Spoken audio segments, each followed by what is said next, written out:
I was abandoned by my own son in -20-degree cold. He looked straight into my eyes and said, "I can't take care of you anymore. You're a burden."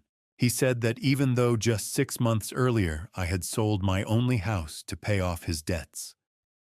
The freezing cold outside cut into my skin, but it was nothing compared to the pain in my heart. With nowhere left to go, I wandered through the neighborhood until I found a rusted, abandoned boxcar. I crawled inside just to survive another day. I collected bottles and scrap to patch the holes in that boxcar. People around me laughed, saying I fit perfectly among the junk and rust. They had no idea that just a few weeks later, this very rust would save their lives. Thank you for being here and staying with this story. Before we continue, I'd really love to know, where are you watching from today? Drop your city or country in the comments so we can connect. Also, please note, this story includes a few fictional elements added for storytelling and educational purposes. Any resemblance to real people or settings is purely coincidental, but the message I'm sharing is meant to be meaningful and helpful. I was sitting in his living room, or what used to feel like our living room, when I first moved in 6 months ago. The leather couch beneath me had worn smooth in places, and I'd been staring at those spots for the better part of an hour, trying to make myself invisible. The house was quiet, except for the hum of the furnace and the occasional creak of frozen wood settling in the cold outside. 6 months. That's how long I'd been living in Trevor's spare bedroom ever since I sold my house to pay off his gambling debts. The kind of debts that don't come with payment plans, they come with threats. I'd signed over the deed to my paid-off 3-bedroom ranch, the house where Trevor grew up, where his mother and I had raised him. Walked away with nothing but the promise that I could stay with him until I got back on my feet. That promise had an expiration date. I just hadn't realized tonight was it. I'd learned to recognize the signs. The way Trevor's jaw tightened when he came through the door. The way Brittany's eyes would flick toward me with that look, the one that said I was taking up space that didn't belong to me. Trevor's truck pulled into the driveway at 8:15. Through the window, I caught a glimpse of Brittany in the passenger seat, her phone screen lighting up her face. She was his girlfriend, 28 years old, moved in 3 months ago, worked at some marketing firm, and made sure everyone knew she was going places. Places that apparently didn't include a 65-year-old man sleeping in the spare bedroom. The front door opened, bringing in a gust of air so cold it made my lungs ache. "Bad sound," Trevor said. Just that. Not "Hey Dad" or "Evening." Just my title, flat and heavy. "Evening, son," I replied. "There's leftover meatloaf in the... We need to talk." He didn't take off his coat. That's when I knew. Brittany came in behind him, stomping snow off her boots. "Baby," she said, touching Trevor's arm with her red-painted nails. "Let's discuss this in the bedroom first." They disappeared down the hallway. I could hear the murmur of voices through the walls, hers urgent and insistent, his lower and reluctant. I've been a mechanical engineer for 40 years. I understand pressure points and stress loads. I could hear both in that conversation. When Trevor came back out 5 minutes later, his face had changed. The reluctance was gone, replaced by something harder. "Dad, we need to talk," he said again, standing in the middle of the living room like he was trying to maintain distance. I set down the magazine I hadn't been reading. "All right, Brittany and we can't afford to keep you here anymore." The words landed like stones in still water. I felt them sink. "Son, I don't eat much," I said, hearing the pleading edge in my voice and hating it. "I can help with the bills. I've got my Social Security check coming, and I can find work. You're 65 years old." He said it like it was a disease. "I'm capable. You're a burden." The word came out sharp. Final. Dead weight. "I'm sorry, but that's just how it is. You need to leave. Tonight." I stood up slowly. My knees cracked, they always did in the cold, and for a moment I saw something flicker across Trevor's face. Discomfort, maybe. Or guilt. It was gone before I could name it. Trevor talked, I said carefully. It's 20 below out there. Can't this wait until morning? Tut no. Brittany had appeared in the hallway, arms crossed. We've talked about this. We need our space. I'd sold my house to save my son from people who don't send collection letters. 6 months of making myself small, of skipping meals, of pretending I didn't hear them arguing about me through the walls. I tried again, looking past Brittany to Trevor. Please, I gave up my home for you. And I appreciated it, Dad. I really did. But that was 6 months ago. You've got 10 minutes to get your things. 10 minutes, Trevor, all my clothes, my... whatever you can carry. There was no room for negotiation in his voice. This was it. I went to the spare bedroom. It took me 4 minutes to gather what I could. My heavy coat, 2 changes of clothes, shoved into a duffel bag my wife had bought me 20 years ago, my reading glasses. I reached for the photo album on the nightstand, pictures of Trevor as a baby, his mother holding him, but my hands were shaking too hard. When I came back out, Trevor was holding the front door open. Cold air poured in like water through a broken dam. I'm sorry, he said, not meeting my eyes. This is just how it has to be. I walked past him onto the porch. The cold hit me like a physical force. Behind me, I heard Brittany say, "Finally, now we can turn that room into my office." The door slammed shut with such force I felt it in my chest. The sound echoed across the frozen yard like a gunshot. Sharp, final. The kind of sound that separates one life from another. I stood there, my breath coming out in white clouds. Through the window, I could see Trevor's silhouette. He stood motionless for a moment, then reached up and pulled the curtain closed. The porch light clicked off. As I walked down the steps, my boots crunching in frozen snow, something hit me harder than the cold. A memory, sudden and sharp. Trevor, at 5 years old, wobbling on his first 2-wheeler in the driveway of the house I'd just sold to save him. Me running alongside, one hand on the seat. "I got you, buddy," I'd said. "I won't let go, I promise." And I hadn't. Not until he was ready. Now here I was, 65 years old, standing in 20 below weather, and my son had let go. No, that wasn't right. My son had pushed. I stood there in the snow, my breath freezing in the air, and realized something terrible. I had nowhere to go. No money. I'd given Trevor everything when I sold the house, and he'd been managing my Social Security checks, said he'd put them toward rent and groceries. No plan. No friends in this town I'd moved to just to be near my son. Just the clothes on my back, the bag in my hand, and the cold that was already seeping into my bones. They say the human body shuts down after about 3 hours at 20 below zero. I had maybe 2 hours before I started losing fingers. 4 before I lost consciousness. I needed shelter. Fast, I started walking. The snow crunched under my boots with each step, a sound that seemed impossibly loud in the silent December night. My breath froze in the air before my face crystallizing into tiny particles that caught the streetlight. I pulled my coat tighter, but the cold had already worked its way through the fabric, through my shirt, into my skin. 29 below Celsius. -20 Fahrenheit. Either way you measured it, it was the kind of cold that killed people. My engineering mind kicked in, automatically calculating survival parameters, even as my heart was still processing what had just happened. Body heat loss rate in sub-zero conditions, wind chill factor with 10-mile-per-hour gusts, time until hypothermia onset. The numbers marched through my head like soldiers, cold and precise and terrifying.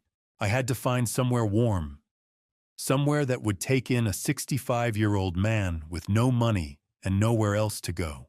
The church was 3 blocks away.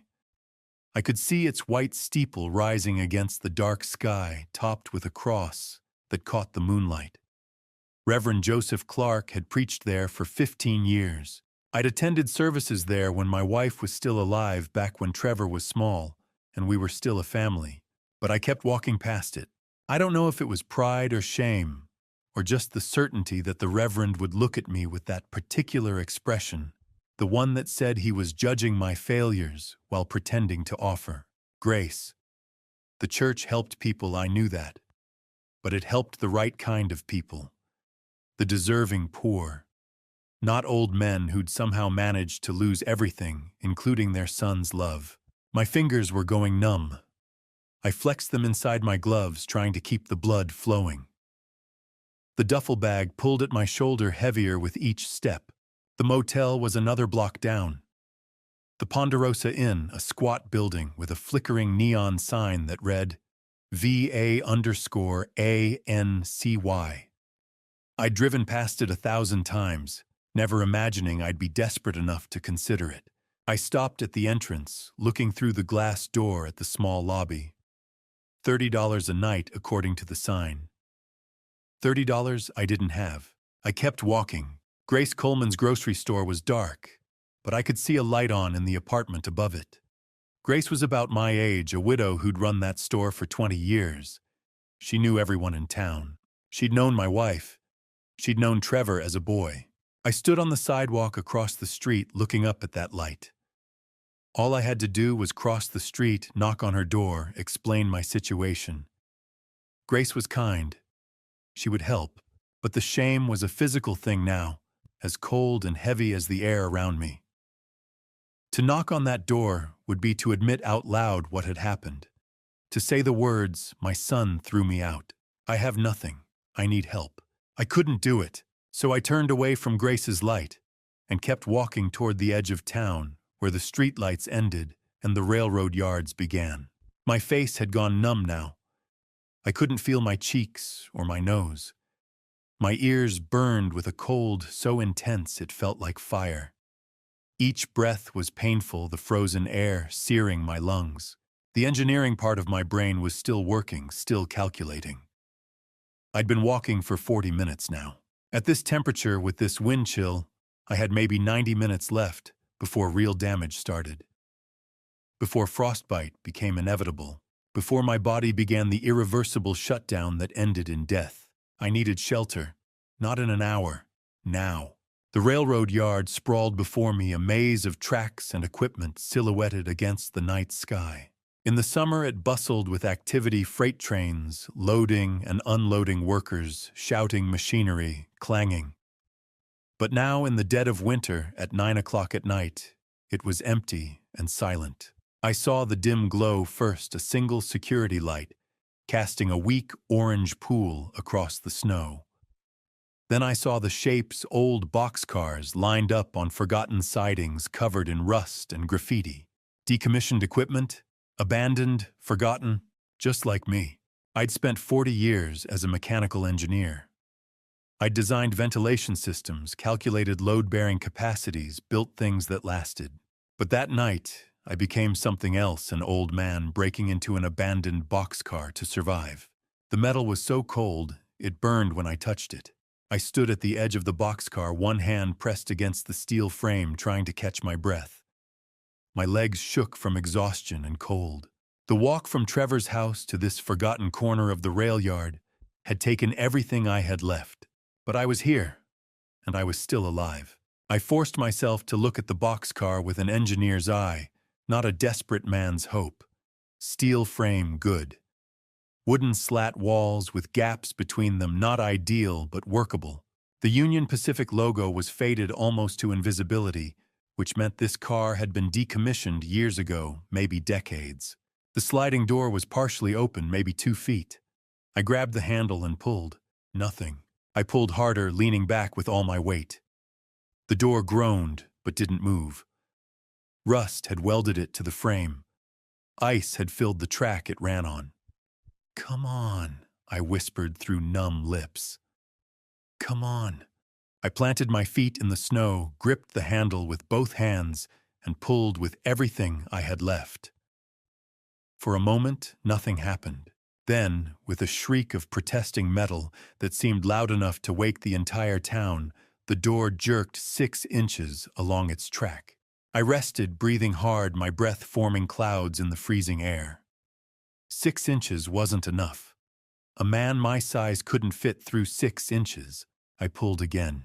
This time the door moved more easily, screaming along its frozen track, until the opening was wide enough for me to squeeze through. I stood there for a moment, looking into the absolute darkness inside. The opening felt like a mouth ready to swallow me whole. But I was out of options and out of time. I grabbed my duffel bag and climbed inside. The darkness was complete.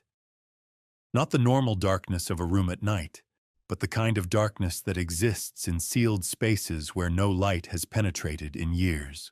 It felt almost solid, pressing against my eyes. The smell hit me next. Old wood, rust, something musty and ancient. But underneath that, and this was what mattered, I smelled nothing organic. No animal waste, no decomposition, no sign that anything living had used this space recently. That was good. I fumbled in my coat pocket for the box of matches I'd grabbed from Trevor's kitchen, one of the few things I'd managed to take when he gave me 10 minutes to leave. My fingers were so numb I almost dropped the box. On the third try, I got one out and struck it against the side.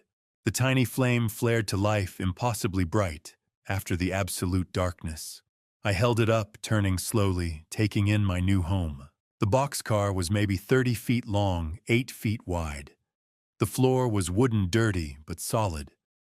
The walls were steel with wooden slats, gaps between them where I could see strips of night sky. Snow had drifted in through those gaps near the door, but the far end looked dry. The ceiling was intact. That was the most important thing. I could see rust spots where moisture had gotten in over the years, but there was no active leak.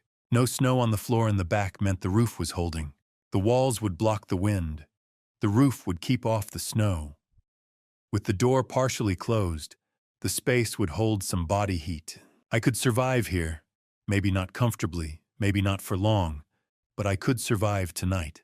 The match burned down to my fingers, and I dropped it, letting darkness rush back in. I made my way carefully toward the back corner, the driest and most protected spot, my feet shuffling across the wooden floor. I sat down with my back against the cold metal wall, pulled my duffel bag close, and wrapped my arms around myself. My body shook uncontrollably now that I'd stopped moving, but I was out of the wind. The temperature inside the boxcar was still far below freezing, but it was maybe 10 degrees warmer than outside. 10 degrees that might be the difference between life and death. I closed my eyes, though it made no difference in the darkness.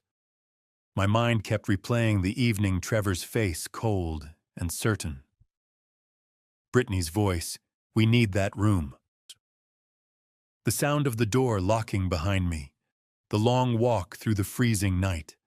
The desperate search for somewhere, anywhere that would take me in. And now here I was, 65 years old, sitting in an abandoned boxcar in the middle of winter.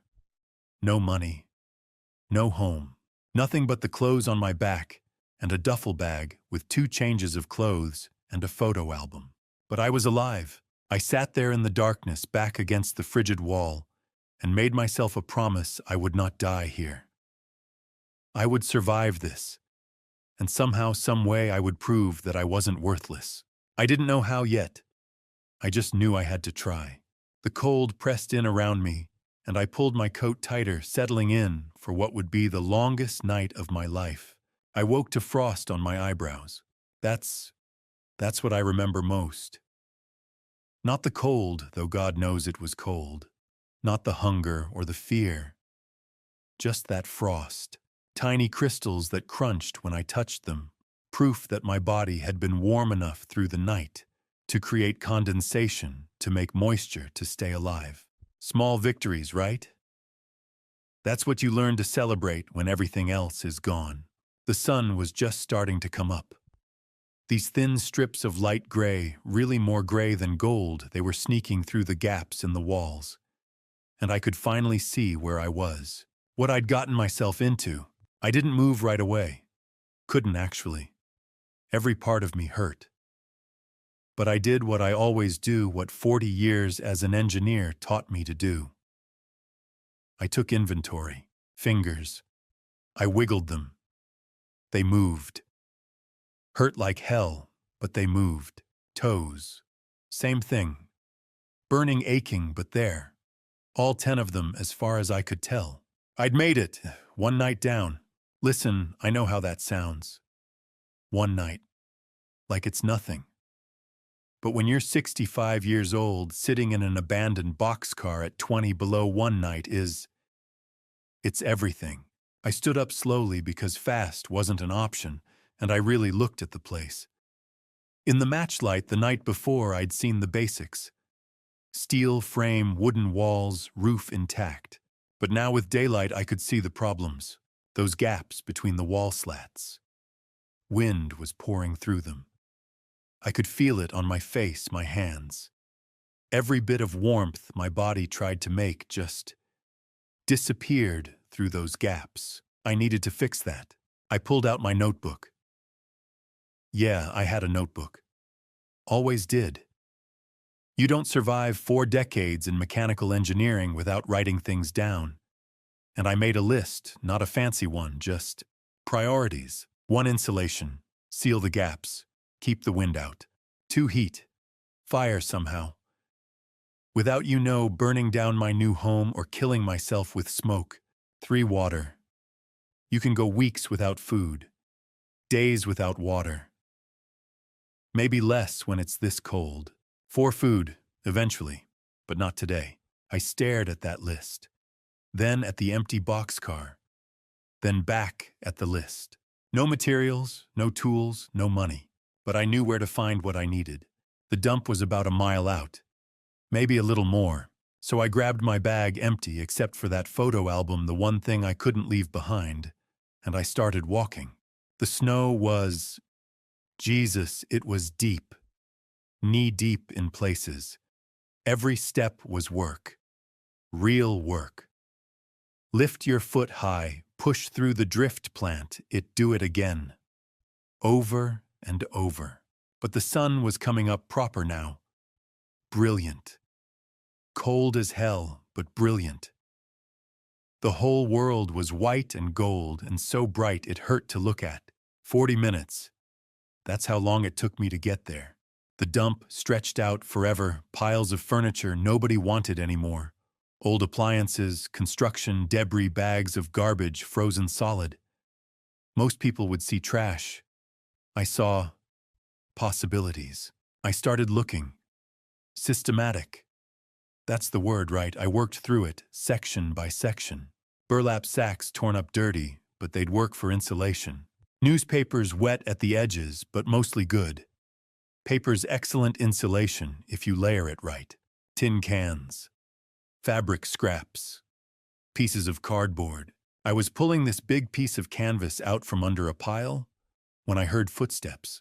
Digging through trash now, Edgar. I turned around. Some guy from town. I knew his face but couldn't remember his name.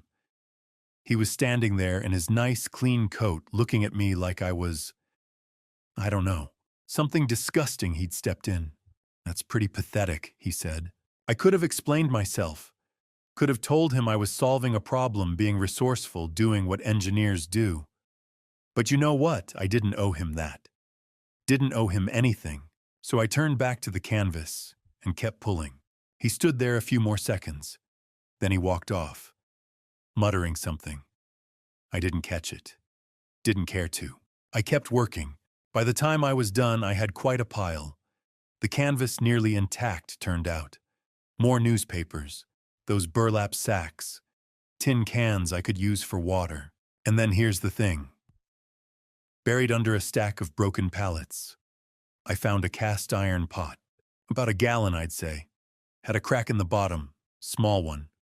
But I could fix that. I knew I could. I loaded up my bag and made a sling for the rest. Everything I could carry. The walk back was going to be brutal with all this weight, but I had what I needed. Materials to seal those gaps. Paper to start fires. That pot for melting snow. I had the tools to survive. I was maybe halfway back, struggling through this ridiculous drift. Probably looked like an idiot when I heard it. This sound, soft, weak, a whimper. I stopped, listened. There, again. Something alive. behind that pile of pallets. I put down my stuff and walked over slow, my boots making this crunching sound in the snow that seemed way too loud.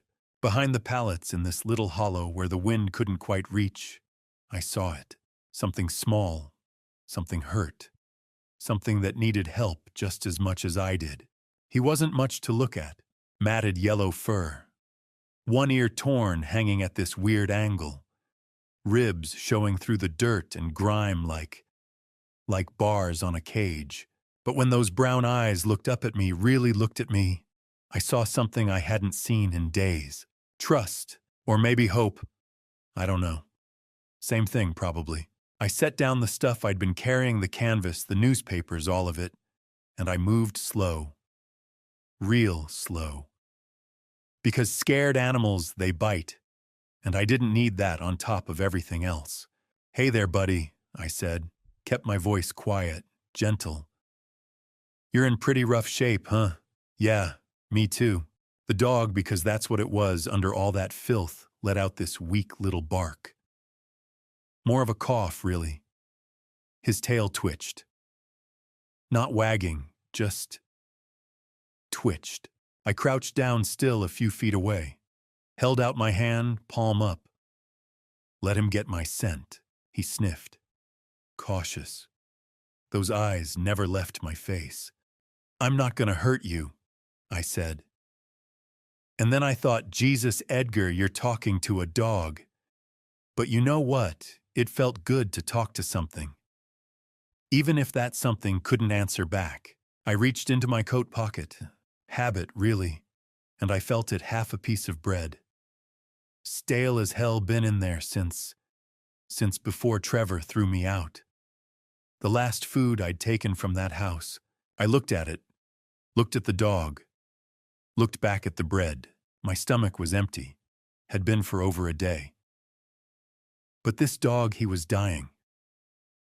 I could see it in those ribs, in the way he shook. "So here," I said, breaking off a piece. "You need this more than I do." I tossed it to him. He flinched when it landed, like he thought it might hurt him. Then he sniffed it. Once. Twice. He ate it so fast, I barely saw his mouth move. I tossed him another piece, and another, until the bread was gone. Then he did something I wasn't expecting. He crawled forward just a few inches, but forward, and he licked my hand. Once. Quick. Like he was testing whether I was real. "Yeah," I said. My throat felt tight. "Yeah, okay. You can come with me." I mean, what else was I gonna do? Leave him there to freeze, to starve? We were in the same boat, him and me. Both thrown away. Both trying to survive. Come on," I said, standing up. "Let's get you somewhere warm." He followed me, hesitant. Limping on his back left leg, I hadn't noticed that before. But he followed. The walk back to the boxcar took forever. I had to stop every few minutes because the dog, Rusty, I started calling him in my head because of that yellowish fur, couldn't keep up. But he kept trying. That's what got me. He kept trying. When we got to the boxcar, I lifted him inside first. He was so light. Couldn't have been more than 30 pounds. Should have been 50 at least. I climbed in after him with all my scavenged materials. Rusty stood in the middle of the space looking around, his nose working overtime, taking in all the smells. I used some of the fabric scraps to make him a bed. Nothing fancy, just softer than bare wood. Warmer. "There," I said. "That's yours." He circled it 3 times, like dogs do, I guess. And then he lay down. Let out this long sigh. The kind that says I'm tired all the way to my bones. I worked on insulating the walls while he slept. Stuffing newspaper into the gaps, layering the burlap sacks. Not perfect, not even close, but better. The sun was going down by the time I finished. The temperature was dropping. Fast. I settled into my corner with my coat wrapped tight around me. My stomach was growling something fierce now. That bread, giving it away, had seemed right at the time. But now, Rusty lifted his head, looked at me. Then he got up slow, careful, and he walked over to where I was sitting. He pressed himself against my side, his body warm, alive. "Thanks, buddy," I whispered. That night, with Rusty curled up next to me, sharing body heat, I slept better than I had in weeks. Even in Trevor's house, I hadn't slept that well, because there I'd been alone. Really alone. But now I had company. I woke up once, middle of the night. Rusty's breathing was steady against me, and I thought for the first time since Trevor locked that door, I'm not completely alone anymore. That thought let me fall back asleep. When I woke up again, it was to a sound that made my blood run cold. Footsteps, outside the boxcar. Heavy boots, deliberate, official. The footsteps of someone with authority. Carl Henderson wasn't a bad man. He was just doing his job. But when he told me I had 48 hours to leave or pay $7 a week, he might as well have handed me a death sentence. The knock came at dawn. Not gentle, not tentative. The kind of knock that says I have authority and I'm using it. I jolted awake. Rusty was already on his feet, that low growl rumbling in his chest. For a second, just a second, I thought maybe Trevor had come back. Maybe he'd changed his mind, but no. The voice that came through the metal was unfamiliar. "Hello, anyone in there? This is railroad property." My heart was hammering. Railroad property? Right. Of course it was. I hadn't thought about that part. Or maybe I had, and I'd ignored it because what choice did I have? I stood up, every joint aching from another night on that hard floor. "Just a minute," I called out. Rusty looked at me. I looked at him. "Say, come on," I said quietly. "Good boy, stay." I slid the door open, maybe a foot. Just enough to see who was out there. A man. Mid-40s, I'd guess. Railroad uniform, the kind with the company logo stitched on the chest. Clipboard in one hand. Flashlight in the other, even though the sun was coming up. Behind him, I could see his truck parked on the access road. "Morning," he said. Not unkind, just official. "I'm Carl Henderson, railroad inspector. And you are..." "Edgar," I said. Didn't give him my last name. Don't know why. "Edgar Brennan." "Mr. Brennan." He nodded. Looked past me into the boxcar. "Mind if I ask what you're doing in there?" I could have lied. Could have said I was just passing through, fell asleep, didn't mean anything by it. But I was tired. So damn tired. And I didn't have the energy for lies. I'm going through some difficulties," I said. Kept my voice steady. Didn't mention Trevor. Didn't mention any of it.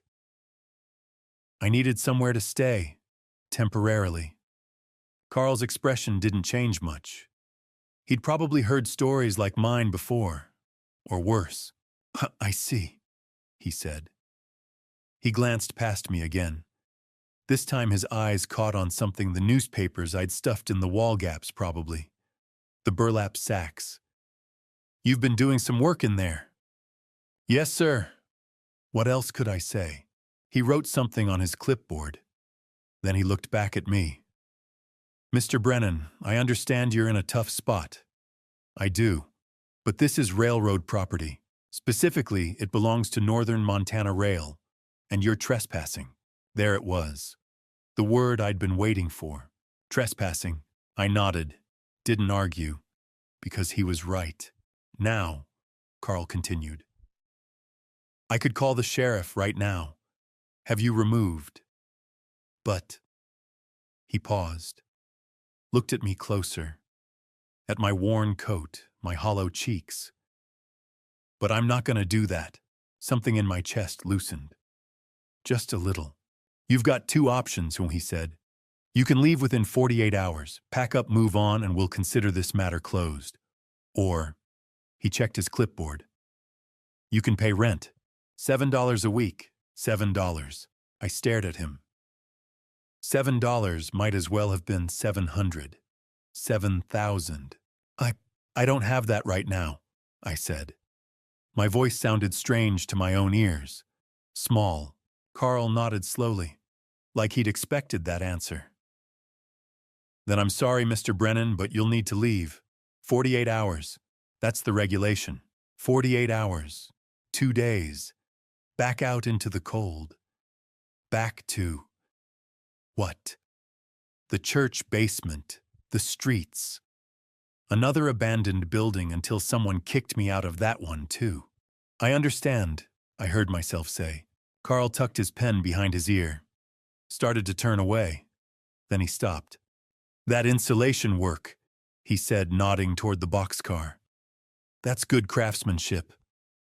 Most people wouldn't know how to do that properly. Keep the heat in without creating a condensation problem. I blinked. I was an engineer, mechanical engineer. Yeah, and something shifted in his face. Not quite respect, but recognition, maybe. Well, you did good work. He walked back to his truck. I watched him go. Watched him drive away down the access road until the truck disappeared around the curve. Then I turned and looked at the boxcar. My home. For 2 more days, anyway. Rusty was sitting in the doorway, head tilted, watching me. It's okay, boy, I said, but my voice cracked a little. I climbed back inside and sat down. My mind was spinning. $7 a week. How was I supposed to come up with $7 a week? I had no job, no prospects, no one who would hire a 65-year-old man who smelled like a railroad yard and slept in a boxcar. But if I didn't find a way, if I couldn't come up with that money, I'd be back out in the cold. And this time I might not survive it. I looked down at my hands. These hands that had designed complex machinery, that had held my wife when she was dying, that had taught my son to ride a bike.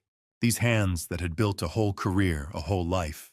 And now they had to figure out how to earn $7 a week. If they couldn't, I'd be right back where I started, out in that killing cold. Only this time I'd have Rusty to worry about too. The dog pressed against my leg. Warm. Trusting. We'll figure it out, I told him. I just didn't know how yet. Pride is a luxury you can't afford when you're hungry. I learned that the day I stood outside Grace Coleman's grocery store and tried to work up the courage to go inside and ask for work. Any work. I stood there for maybe 10 minutes. Just stood there. Looking at the door. Looking at my boots. Looking at the door again. People walked past me. Some I recognized. Some didn't. A few nodded. Most didn't. And I thought, this is what I've become. An old man loitering outside a grocery store trying to decide if he's brave enough to beg for a job. Not brave. That's not the word. Desperate. That's the word. I pushed the door open. The bell above it rang one of those cheerful little chimes that's supposed to make you feel welcome. It made me feel like everyone in the store was looking at me. And maybe they were. Or maybe that was just in my head. Grace Coleman was behind the counter. Mid-50s, I'd guess. Gray hair pulled back in a practical bun. Glasses on a chain around her neck.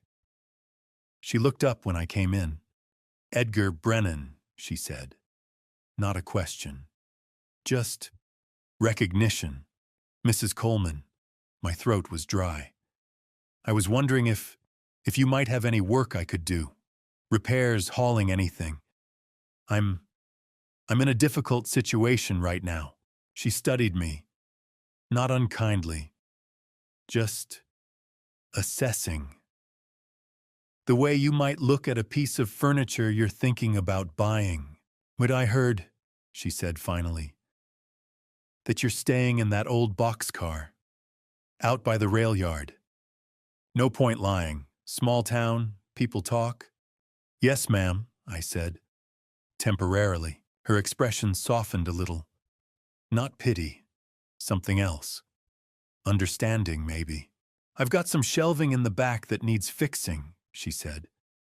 Been meaning to get to it for weeks, and the back door hinge is broken, won't close properly. You able to handle that kind of work? Yes, ma'am. Relief flooded through me, made my knees weak. I can do that. She nodded. Tools are in the storage room. Help yourself.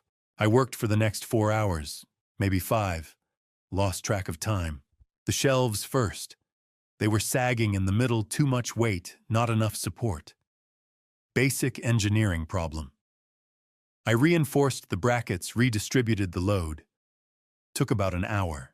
The door hinge was trickier. Rusted through. I couldn't replace it, didn't have the parts, but I could jury-rig something that would hold. Used some wire, a piece of scrap metal I found in the alley. Not pretty, but functional. Then I reorganized the back storage room. Hadn't been asked to. Just did it. Grouped items by category. Heavier things on bottom shelves. Made sense. Grace came back to check on me around 6 o'clock. The light outside was starting to fade. She looked at the shelves. The door. The storage room. "Well," she said, "you do good work, Mr. Brennan." "Thank you, ma'am." She pulled out her wallet, counted out 3 $1 bills, held them out to me. $3. I took them. Felt the paper between my fingers. $3. Still needed 4 more to make 7. But 3 was... It was something. It was hope. "And this," Grace said. She handed me a paper bag full of groceries, bread, cheese, some canned goods, an apple. I started to protest. "Mrs. Coleman, I can't. They're past their sell date," she said, matter of fact. I was going to throw them out anyway. I looked at the apple. It was perfect. Not a bruise on it. Looked at the bread. Fresh. Still soft. She was lying, kindly, but lying. "Thank you," I said. My voice came out rough. "Truly. Thank you." She nodded. "You need more work, you come back. I can always use help with inventory. Restocking, things like that." "Yes, ma'am, I will." I left before my voice could crack again. Outside, I counted my money as I walked.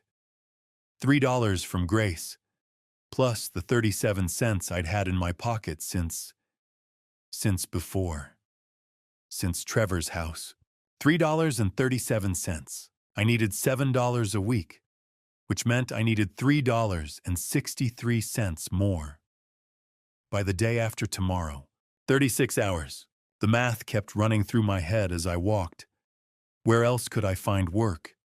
Who else might hire me for a day, an afternoon, an hour? The sun was setting when I got back to the rail yard. Sky all pink and orange. Beautiful. Cold. I was thinking about how I'd share the food with Rusty, the bread, definitely maybe some of the cheese, when I rounded the corner and saw them. Someone standing by my boxcar. Just standing there. Waiting. I stopped. My heart did that thing again where it forgets how to beat properly, because I recognized them. Recognized the shape, the stance. A person I'd hoped I'd never have to see again. Mildred Thornton had made a career out of other people's misery. And my situation, a 65-year-old man living in a boxcar, was premium material for gossip. She was standing maybe 20 feet from my boxcar when I got back. Just standing there. Looking at it like it was something fascinating and disgusting at the same time. Like a car accident you can't help but stare at.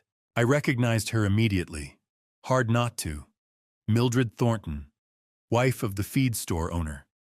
48, maybe 50. Always dressed like she was going somewhere important. Even when she was just going to the post office. And she talked.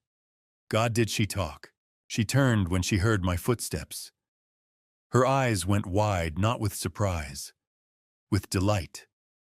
The kind of delight people get when they've stumbled onto something they can turn into a story. "Un Edgar Brennan," she said, like she couldn't quite believe it. "Is that really you, my word? You're actually living here." I stopped a few feet away. The bag of groceries from Grace felt suddenly heavy in my hand. "You're Mrs. Thornton," I said. Kept my voice polite. Careful. "Can I help you with something?" "Help me." She laughed. Not a nice laugh. "Oh no, dear. I'm just shocked is all. I mean, I'd heard rumors, but I didn't believe them. Living in a boxcar like some kind of vagrant. Vagrant. That's the word she used. I didn't say anything. Just tried to move past her toward the door. Does Trevor know? She asked. Following me. Actually following me. Does your son know you're living like this? That poor boy must be mortified.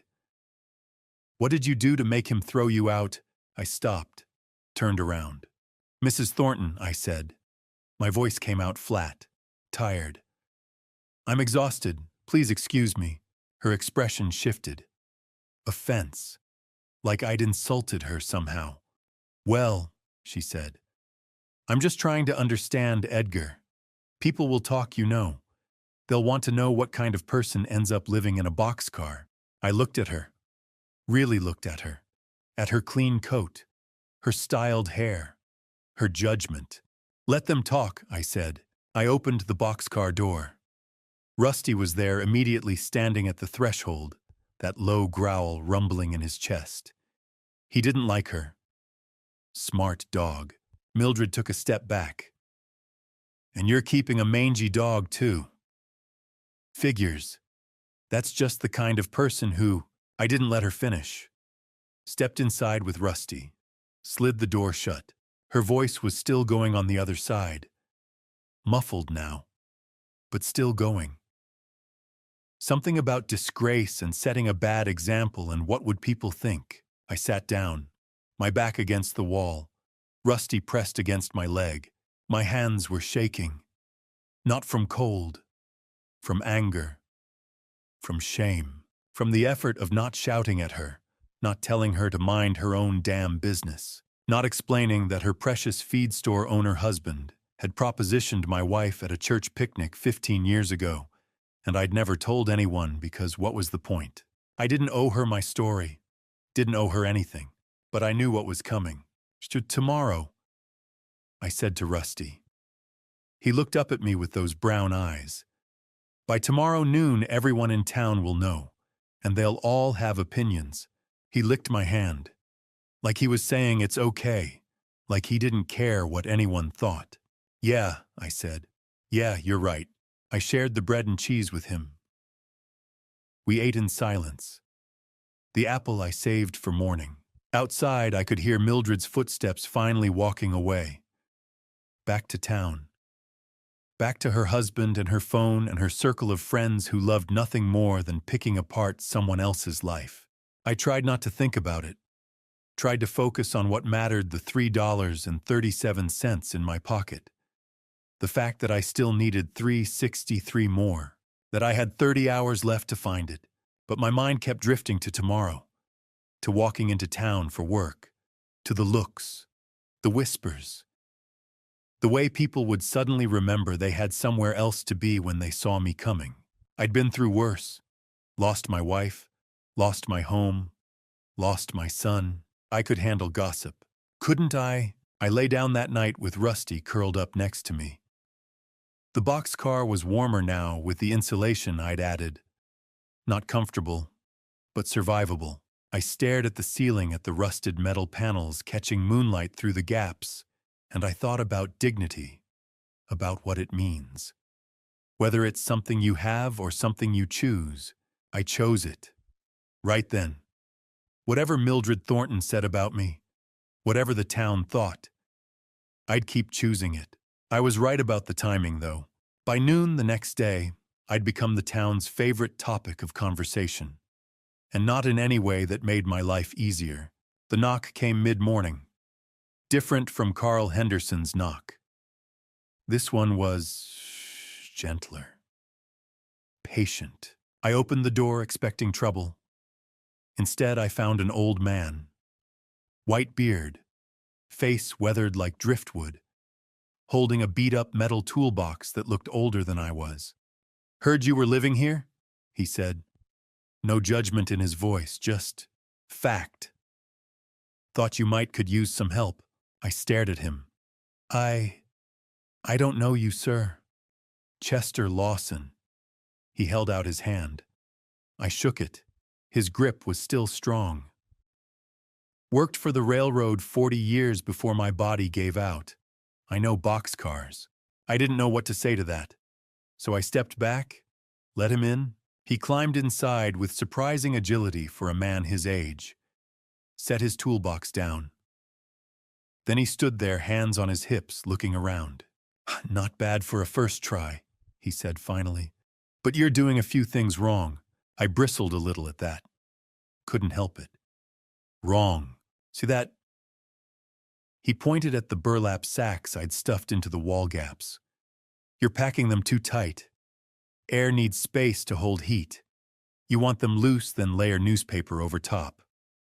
I looked at the burlap, then back at him. He was right. Of course he was right. Basic thermodynamics.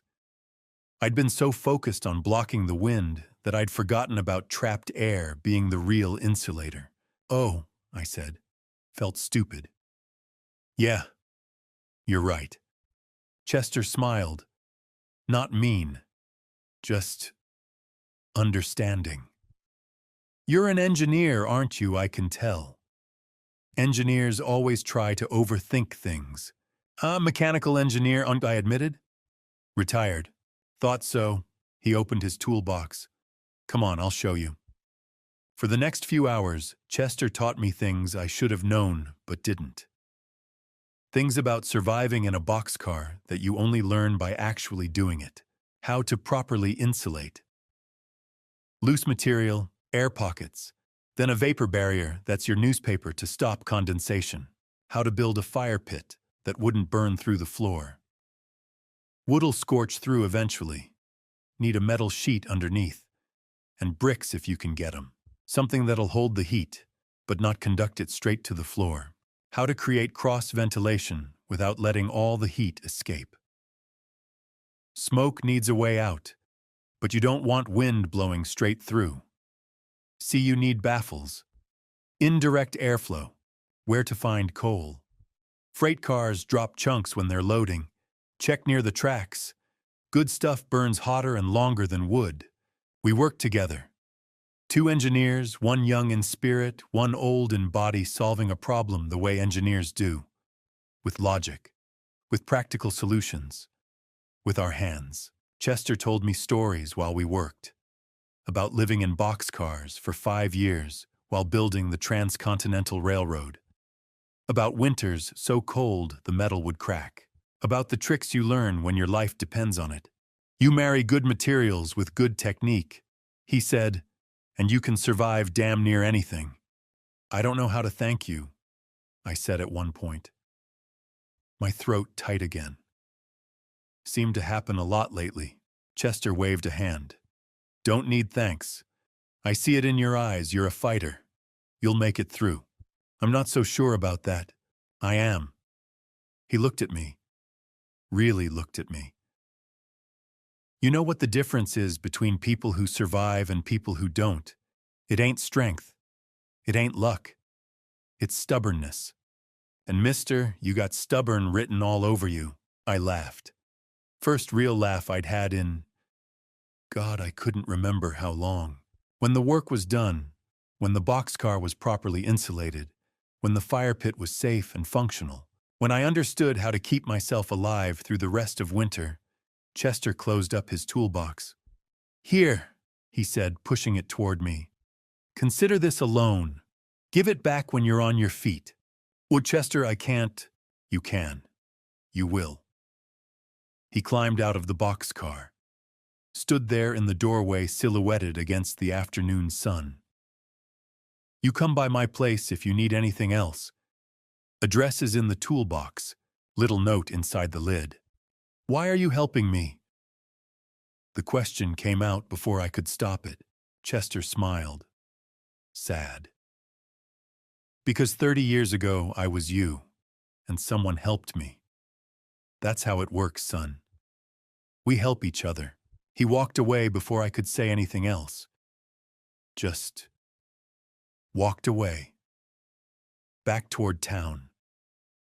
An old man with a limp and a good heart. I looked at the toolbox, opened the lid. Sure enough, there was a note. Address. and underneath it, in shaky handwriting, "You're stronger than you think." I sat down.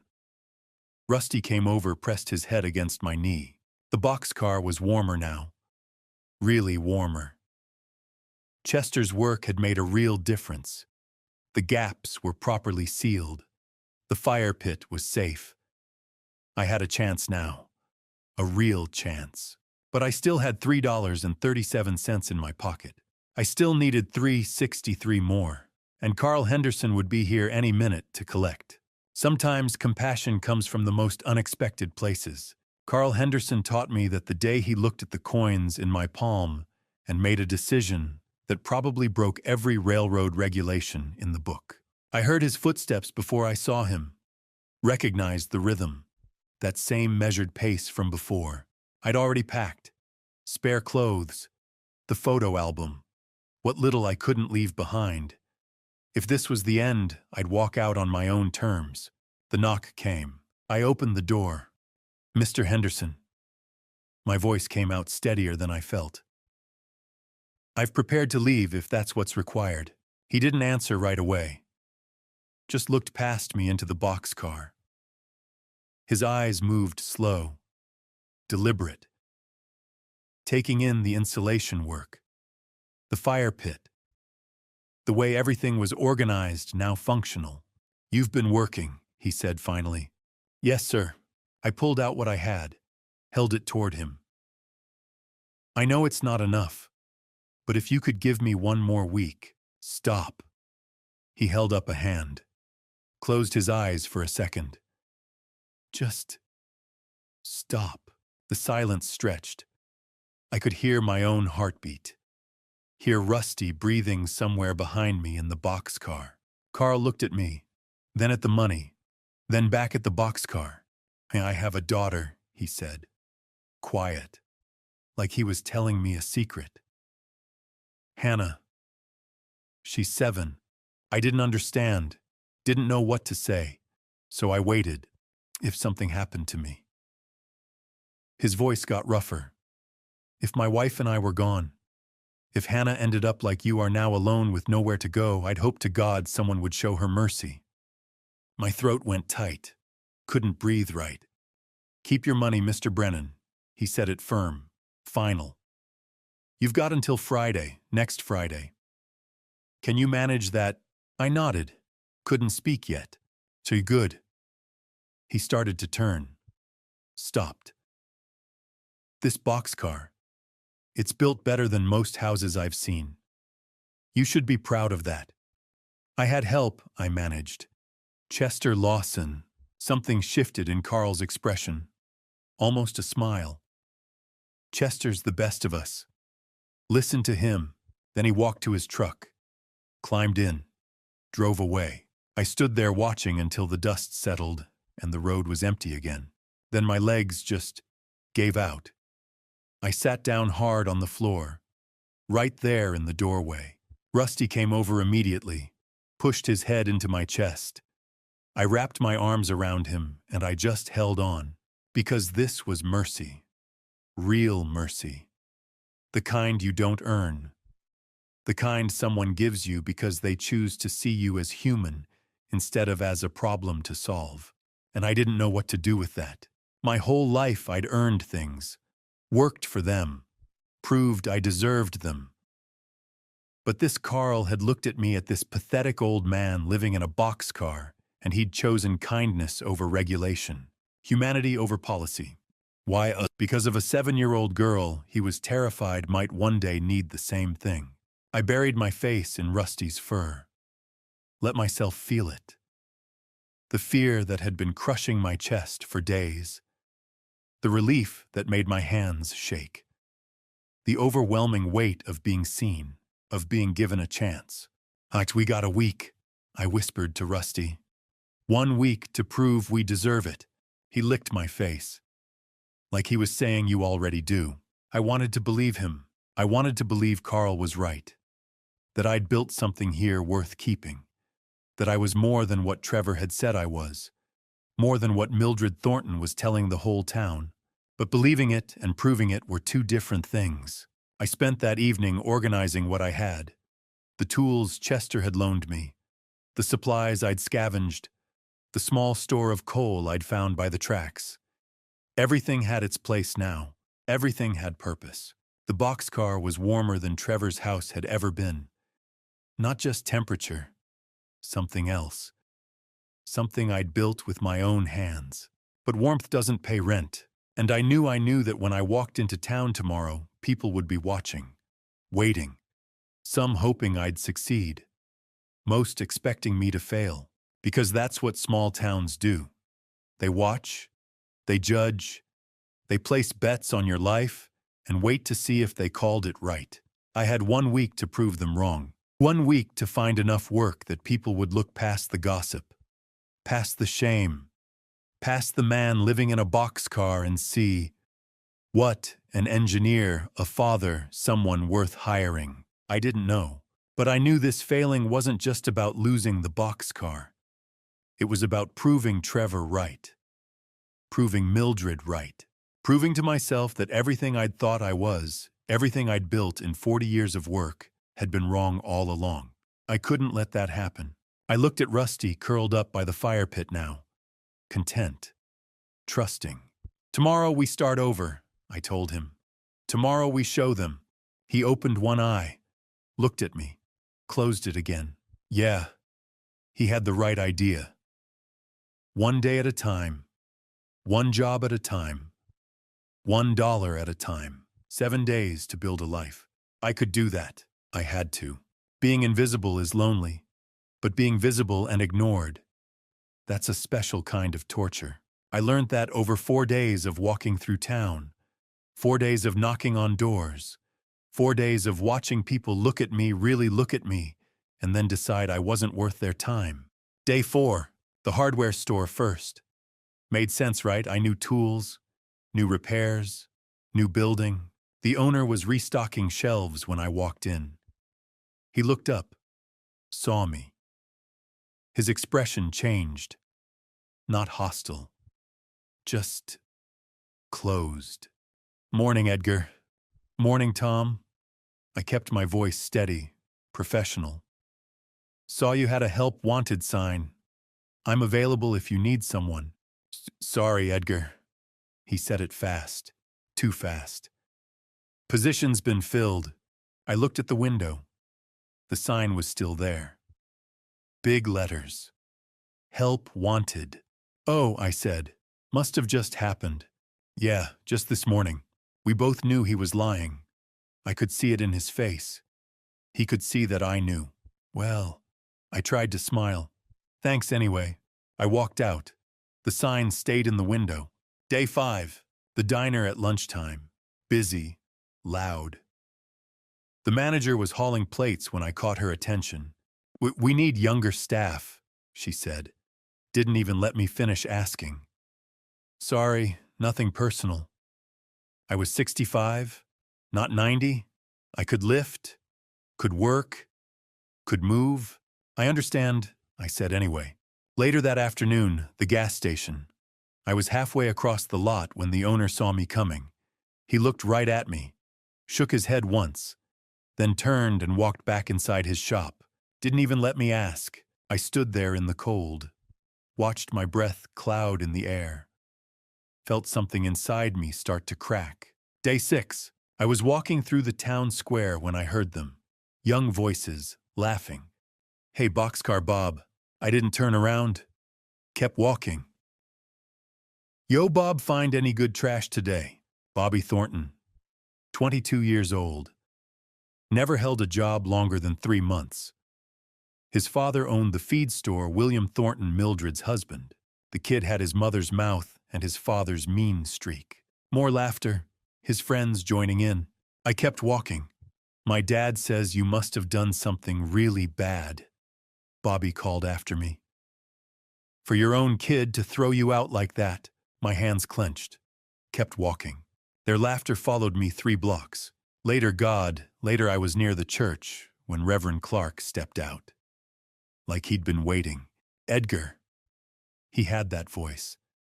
The one that sounds concerned but isn't. I've heard about your situation. Reverend, Perhaps this is a time for reflection. He touched my shoulder. I wanted to pull away. A time to consider the choices that brought you here. I just need work, Reverend. Just sometimes hardship is God's way of teaching humility. His voice got softer, more pitying, worse.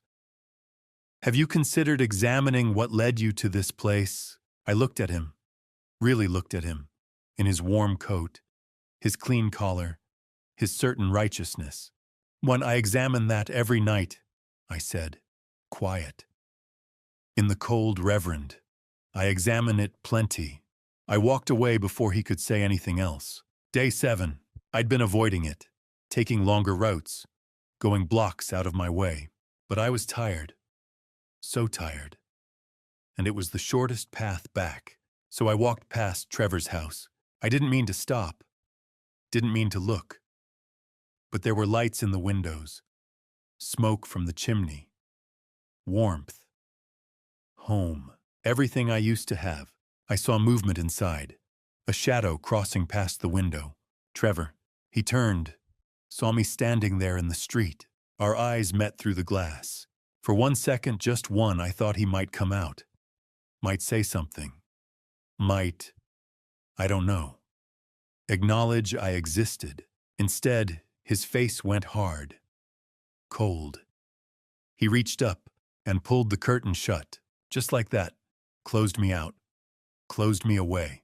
I stood there, couldn't move, couldn't breathe, like I'd been hit in the chest with something heavy and sharp. Another window, movement. Brittany's face appeared. She looked at me, right at me. She smiled, then she turned away laughing. I could see her mouth moving, talking to Trevor, probably about me, about the pathetic old man standing in the street staring at his son's house like some kind of ghost. My legs finally moved, got me walking, got me away from there. I don't remember the walk back to the boxcar, don't remember opening the door, don't remember climbing inside, but I remember sitting down on the floor. I remember Rusty coming over, whining, licking my face like he was trying to fix something that couldn't be fixed. And I remember putting my arms around him and crying, really crying.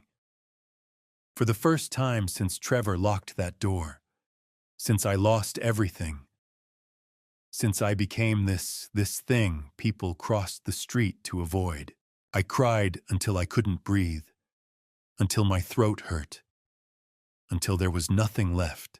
Rusty just held still, let me hold him, didn't judge, didn't leave. Good dog. When I finally stopped, when I could breathe again, I sat there with my back against the cold metal wall. I'd hit bottom. That's what this was. Rock bottom, the place you fall to when you've lost everything, when your own son closes the curtain on your face, when strangers won't hire you and children mock you, and holy men tell you it's your fault for not being humble enough. Rock bottom. But here's the thing about rock bottom. It's solid. You can't fall any further. And once you're there, once you know this is as bad as it gets, there's a strange kind of clarity. I looked at Rusty, at the boxcar around me, at the tools Chester had loaned me, at the fire pit that kept me alive. I'd built this, with nothing, with less than nothing. Maybe I could build more. The next morning, something unexpected happened. Grace Coleman knocked on my boxcar door at 6 in the morning with an offer that changed everything. And standing behind her was someone I never expected, Theodore Walsh, attorney at law. The knock was different. Not Carl's official bang, bang, bang. Not the hesitant tap of someone uncomfortable. 2 firm knocks, purposeful, patient. I wiped my face, tried to make myself presentable, opened the door. Grace stood there in her practical coat, and behind her, an older man. Late 60s, maybe 70. White hair that looked like he'd run his fingers through it too many times. Old suit clean but worn, kind eyes. The kind that have seen things but haven't gone hard. Edgar, Grace said. This is Theodore Walsh. He's an attorney and a friend. I stared. Attorney, I haven't done anything. You're not in trouble, Mr. Brennan. Theodore's voice was warm, reassuring. May we come in? I stepped back. Let them inside. The boxcar suddenly felt very small with 3 people in it. Rusty came over, sniffed Theodore's hand, wagged his tail. Good sign. Hup, please, I said. Gestured to the only chair I had, an overturned crate. Sit. Grace took the crate. Theodore and I sat on the floor, backs against opposite walls. Rusty settled between us. Mrs. Coleman told me about your situation, Theodore said. But I'd like to hear it from you, if you're willing. So I told him. Not the whole story. Not the parts that hurt too much. Just the facts. My son asked me to leave. I found this place. Mr. Henderson, the railroad inspector, gave me a deadline. I need to pay rent or move on. When did your son ask you to leave? December 2nd. Felt like a lifetime ago. At night, about 8:30. How much notice did he give you? 10 minutes. Theodore wrote something in a small notebook. And you'd been living with him how long? 6 months, since I sold my house. More writing. Then Theodore looked up. Met my eyes. Your son had no legal right to evict you without proper notice, Mr. Brennan. Montana law requires at least 30 days for a tenant. Even a family member living rent-free qualifies. But he held up a hand before I could speak. That's a conversation for another day. Right now, you need income. Grace leaned forward. I've been talking to some people. We have work for you. The heating system in my office building is acting up, Theodore said. I'll pay $15 if you can fix it. I blinked. $15, that's very generous, sir. It's fair market rate. The last repairman wanted 20 and couldn't solve the problem. Mrs. Coleman tells me you're an engineer. Oh, I was. Mechanical engineer, retired. Then you're exactly what I need, Grace spoke up. And I need help with weekly inventory. $10 a week. Steady work. My throat went tight. I don't know what to say. Say yes, Grace said. Simple as that. Yes, I managed. Yes, thank you. Theodore pulled out a small notebook from his jacket. Set it on the floor between us. Keep records, Edgar. Everything. Every dollar you earn. Every improvement you make to this boxcar. Dates, materials, costs, all of it. Trust me on this. Why? Because I believe you may have legal grounds regarding your son's actions, and possibly regarding this boxcar. But first, we need to ensure you survive long enough to pursue either. He paused, looked around the boxcar, at the insulation work, the fire pit, the organized space. I did some checking, he said. This boxcar, according to Northern Montana rail records, it was officially decommissioned in 2018. It's been sitting here forgotten for years. Technically, it's abandoned property. My heart started beating faster. What does that mean? It means with proper documentation and a reasonable claim, you could establish ownership. Montana has adverse possession laws. If you openly occupy, improve, and maintain abandoned property for a certain period, you can claim it. But another raised hand. Survive this winter first. Then we'll talk about legalities. He stood, brushed off his pants, extended his hand. I stood, shook it. His grip was firm, honest. 6 o'clock tomorrow morning, he said. Come to my office. The heating system awaits. Grace stood too. And stop by the store Thursday. We'll start inventory then. They left together. I watched them walk away across the rail yard. 2 people who barely knew me. 2 people who'd decided I was worth helping. Why? I didn't know. But I wasn't going to question it. That afternoon, I fixed Theodore's heating system. Took me 4 hours. The problem was simple, a blocked flue and a faulty pressure valve. Basic stuff. but it had been driving him crazy for weeks. When I finished, when the heat was flowing properly through the old building, Theodore pulled me aside. "Edgar," he said, quiet, serious. "You're not worthless. You never were. Sometimes it takes losing everything to prove what you're really made of." He smiled then, that kind, weathered smile. "Now make sure you keep this place. Legally." I walked back to the boxcar that evening with $15 in my pocket, with the promise of 10 more every week, with a notebook to keep records, with the actual possibility of owning something, of having a home, a real home, with hope. For the first time since Trevor locked that door, I had real hope. Rusty was waiting when I got back. I sat down next to him, pulled out the notebook Theodore had given me, opened it to the first page, and I wrote, December 8th. Income $15, heating repair. Theodore Walsh. Expenses $0. Net $15. Improvements to boxcar insulation newspaper burlap. Fire pit metal sheet stones. Cross ventilation system. Notes. Theodore Walsh, attorney, believes adverse possession claim possible. Keep detailed records. Survive winter first. I looked at those words. At that $15. At the possibility written in ink. Maybe I could do this. Maybe I could actually do this. Over the next 6 weeks, I turned that boxcar from a survival shelter into something else entirely, a home.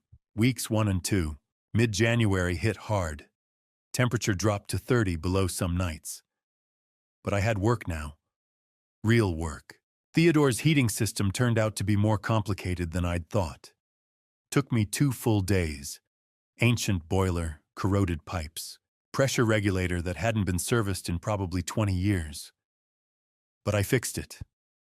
And when Theodore handed me that $15, I had to turn away so he wouldn't see my face. Grace's inventory work started that same week. Mondays and Thursdays. $10 a week.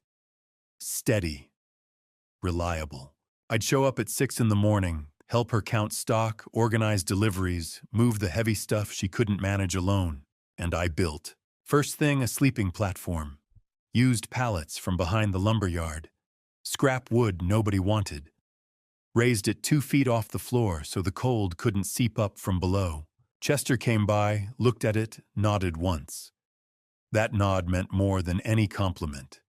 "Now do the walls right," he said. So I did. Stripped out my rushed burlap work. Started over. Loose material for air pockets. Newspaper layers. Proper vapor barrier.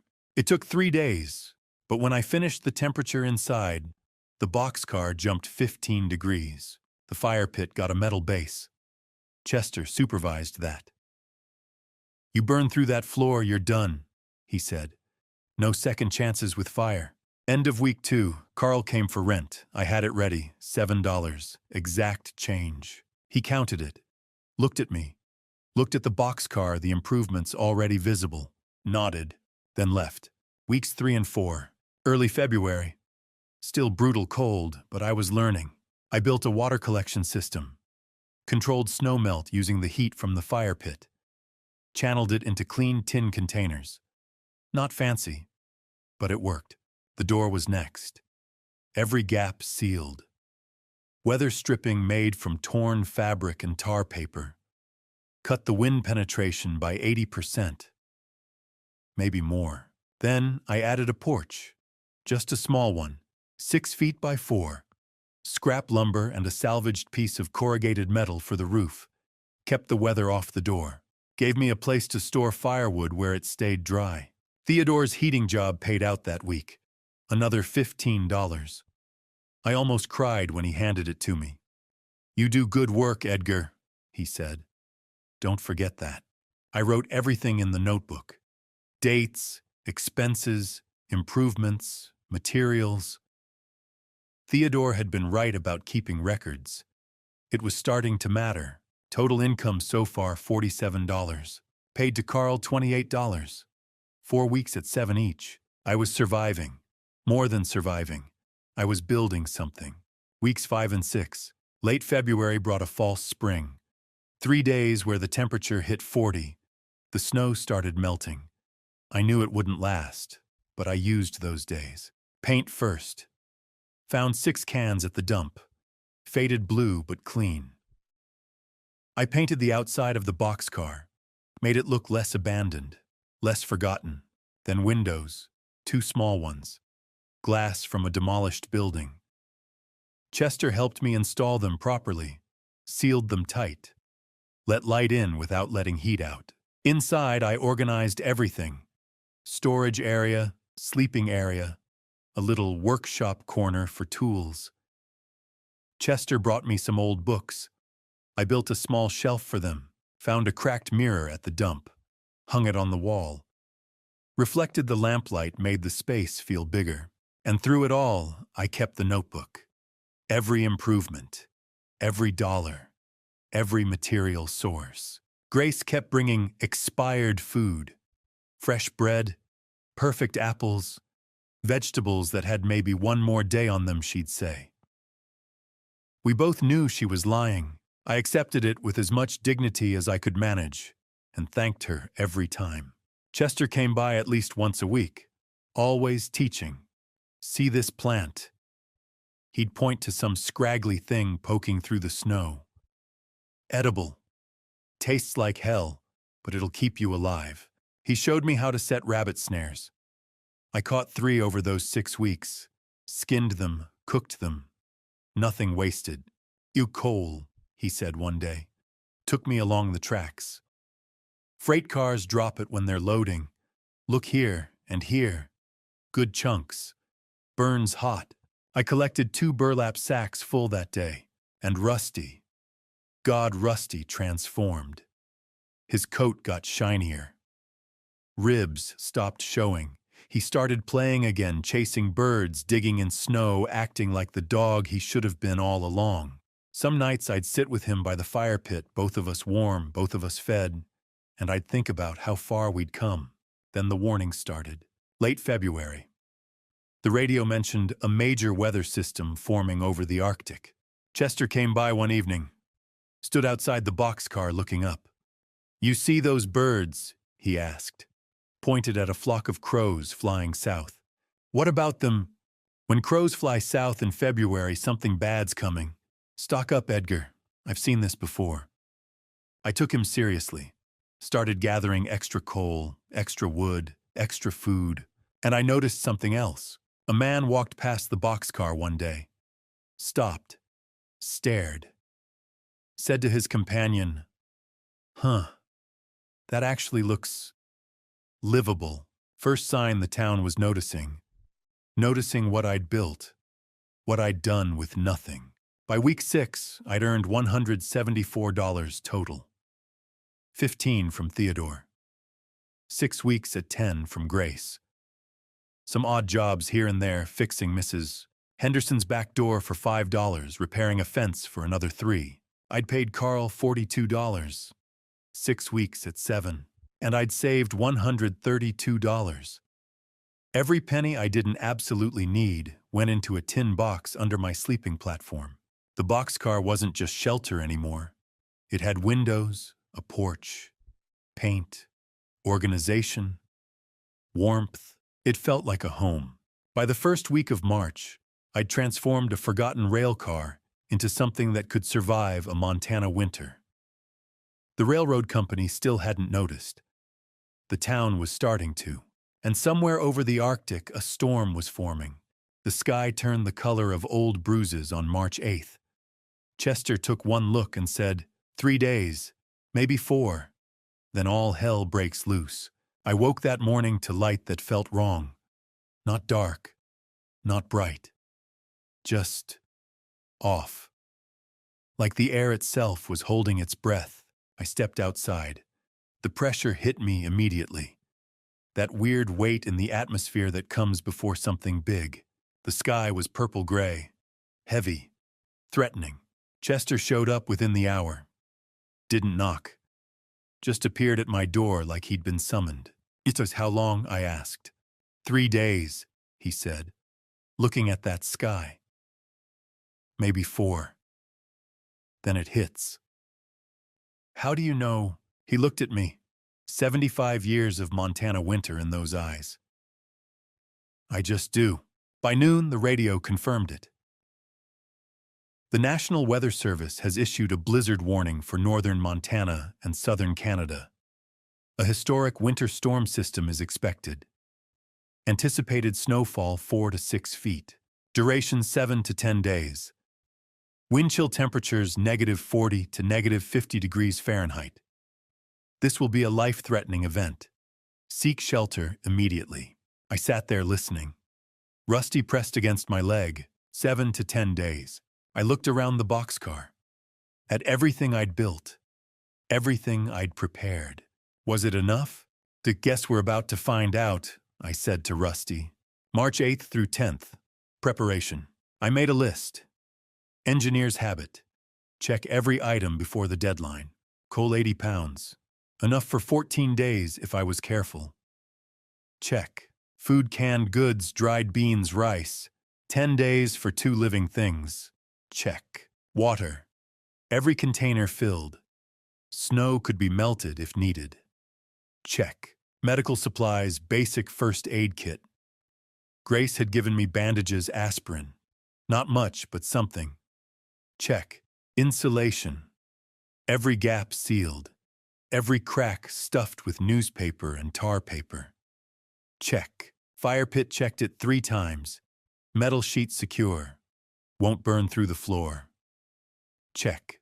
Ventilation smoke escapes properly. Won't suffocate us. Check.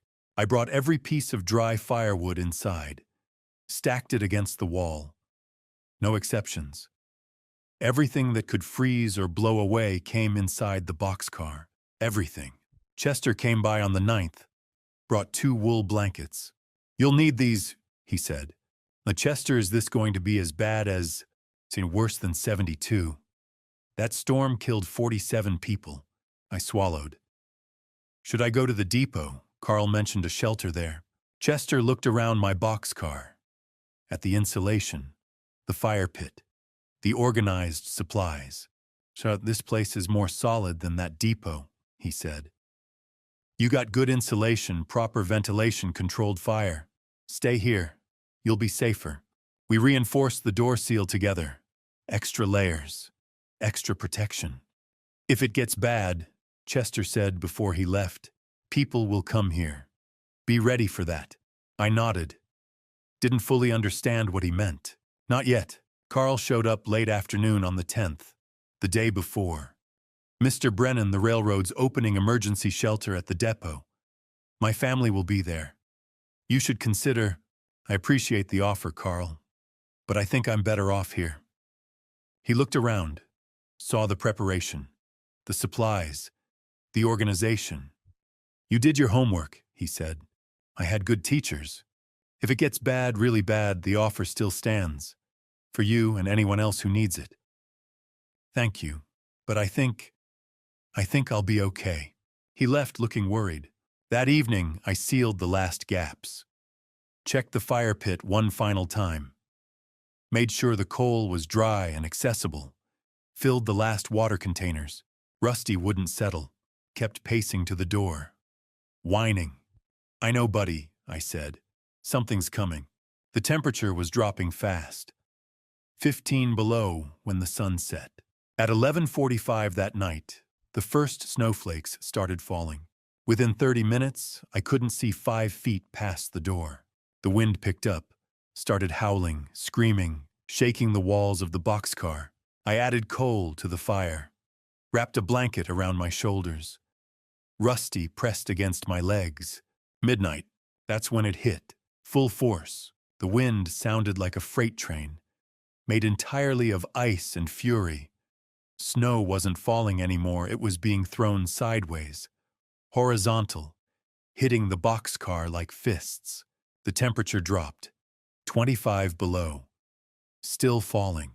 I lay down on my sleeping platform. Rusty curled up next to me, his body warm, trembling. I prepared for everything I could think of, I told him. The wind answered, louder, angrier. I closed my eyes, tried to sleep. 6 a.m., March 11th. Day 1 of the storm. I woke to pounding. Not wind, not snow hitting metal. Pounding. On the door. Desperate, frantic. Multiple voices, muffled by the wind. Someone shouting, "Please somebody help us." I sat up. Heart hammering. Rusty was already at the door. Barking. The pounding came again. Harder. "Is anyone in there, please?" I grabbed my coat. Stumbled to the door. My hands shook as I worked the latches. The storm had come at midnight, like a freight train made of ice and rage. I'd prepared for everything I could think of, but I hadn't prepared for that pounding 6 hours later, desperate, frantic, begging for help. When I opened that door, everything changed. Before I reveal who anyone is, please comment. Number 1, open the door. Number 2, close the door. I need to know you're still listening. And a small note. This story may contain some fabricated elements. If you're uncomfortable, stop right here. But if you want to know the truth about that fateful night, then stay with me. Snow, blinding, horizontal, and through it, Mildred Thornton, covered in ice, hair frozen, sobbing. "Please, Edgar, please, our house, the roof collapsed. William's hurt." Behind her, William, holding his arm at a wrong angle, face white with pain. I had maybe 3 seconds to decide. This woman had called me worthless, had told the whole town I was a vagrant, had made my life hell. She was also freezing to death. So was her husband. "And get inside," I said. "Now." I pulled them in. Snow blew in with them. I slammed the door shut. Mildred collapsed, sobbing. Thank you, oh God, thank you." I ignored her. Went to William. His arm was definitely broken. I splinted it with a board and torn fabric, gave him aspirin, settled them near the fire. Not too close, but close enough. Mildred kept crying, kept thanking me. I didn't answer. 8 a.m., more pounding.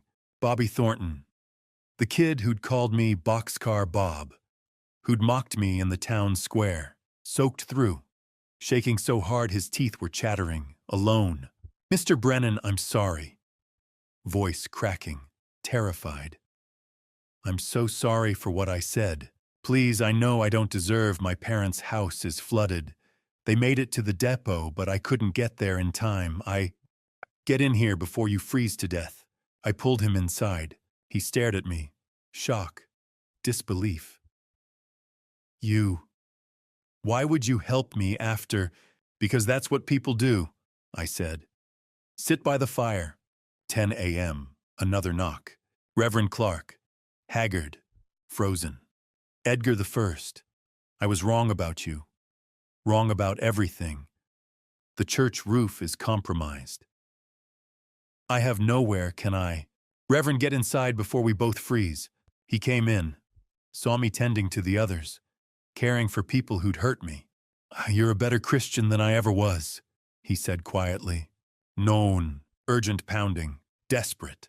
I opened the door. Carl Henderson, carrying Hannah, his daughter, 7 years old, wrapped in a blanket, lips blue, eyes half closed, not fully conscious.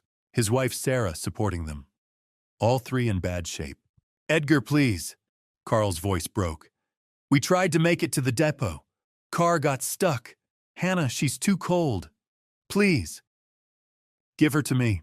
I took Hannah, wrapped her in my own blanket, put her closest to the fire, held her there, rubbed her arms, her hands, trying to warm her back to life. Sarah was crying. "Thank you.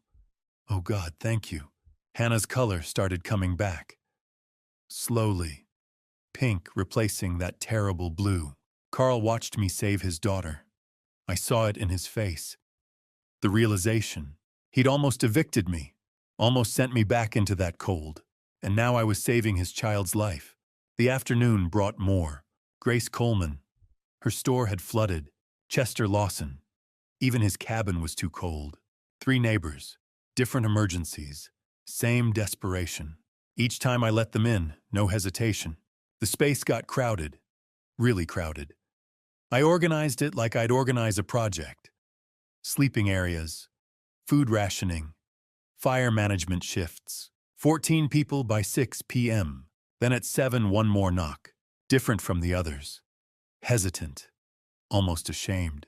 I opened the door. Trevor. My son. Behind him, Brittany, shaking, miserable. Everyone in the boxcar went quiet. Trevor couldn't look at me. Dad, Our house, part of the wall, collapsed. It's not safe, and I know I don't deserve. I know I have no right, but please, silence. I didn't speak, didn't move. 10 seconds passed. Everyone watching. 20 seconds. Mildred started to say something. I held up my hand. She stopped. 30 seconds. I looked at Trevor. Really looked at him. Saw my son. Broken. Desperate. Ashamed. I stepped aside. Come in, I said. Both of you. Trevor stared. Dad, I said, come in. It's -20 outside. They came in. Brittany looked around the cramped, humble space with something like disdain. Still ungrateful. Still entitled. Trevor didn't look at anyone. Found the farthest corner. Sat down. Stared at the floor. 16 people now, including me. Plus Rusty. I looked around at their faces. The woman who'd ruined my reputation. The kid who'd mocked me. The reverend who'd judged me. The inspector who'd threatened me. My son who'd thrown me out. Every single one of them had hurt me. And I'd let them all in. Not because I'd forgiven them. I hadn't. Not yet. Maybe not ever. But because they were human. And they were dying. And I'd built something that could keep them alive. That night the storm reached its peak. Wind screaming. Walls shaking. The temperature outside dropped to 40 below. Inside, 16 people huddled together. Some sleeping, some crying, some just staring at the fire. Irony has a cruel sense of humor. I sat with my back against the wall. Rusty beside me. Hannah wrapped in my blanket, finally warm, finally breathing normally. 10 days and nights in a space meant for cargo, trapped with people who had treated me like garbage, while a storm outside tried its hardest to kill us all. Conditions like that teach you things. About people. About yourself. Days 1, 2, 3. No one slept the first night. 16 of us were crammed into a steel boxcar 9 meters long. Some lay on the floor. Others sat with their backs against the walls, and a few stood near the fire pit, because it was the only place warm enough to feel your fingers.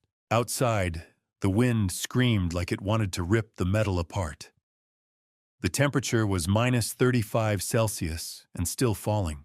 Early morning of day 1, I stood up. Everyone looked at me. I didn't know why. I was just the old man whose own son had thrown him out. But they waited. We have coal for 12 days, if we're careful. I said, my voice rough. Food for 8 if we ration. We work together or we don't make it. Mildred Thornton crossed her arms. She had called me a failure before. So what's your plan? I didn't have one. Then 40 years as a mechanical engineer kicked in. I started thinking in systems. We do shifts, I said. 3 people on fire duty.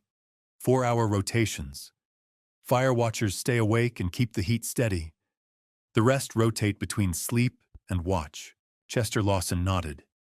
You've done this before. No, I said. But I've built harder systems. That was enough. Mildred organized the sleeping layout, alternating head to feet to save space. Reverend Clark led morning and evening prayers, his voice steady in the cold. Bobby Thornton hauled snow to melt for water without complaint. Grace Coleman tended the injured, especially William Thornton's broken arm. Trevor stayed silent in the corner, but worked when asked. Brittany complained constantly, and soon people stopped listening. Days 4 and 5. On the evening of day 4, Hannah started coughing. By midnight, it was constant. By morning, she was burning with fever. She's on fire, Sarah whispered, holding her daughter. Grace checked her forehead and looked at me with dread. She needs antibiotics. Without them, this could become pneumonia. Carl knelt beside his daughter, pleading to no one in particular. What do you have? I asked. Herbs, Grace said. Not enough. Then we make it enough. For 24 hours, I didn't leave Hannah's side. Grace brewed what she could. I kept her warm, cooled her forehead when the fever spiked, gave her water one sip at a time, and told stories to keep her grounded. That night, she became delirious. "Are you an angel?" she asked. "No," I said, fighting my voice. "Just a stubborn old man." No one slept. We listened to every breath. At dawn on day 5, the fever broke. "Mr. Edgar," she whispered. "I'm here," I said, smiling through tears. Carl hugged me, sobbing. Sarah kissed my hand and turned away. "She's going to be okay," I said. And she was. Day 6, 7, 8. Something shifted after that.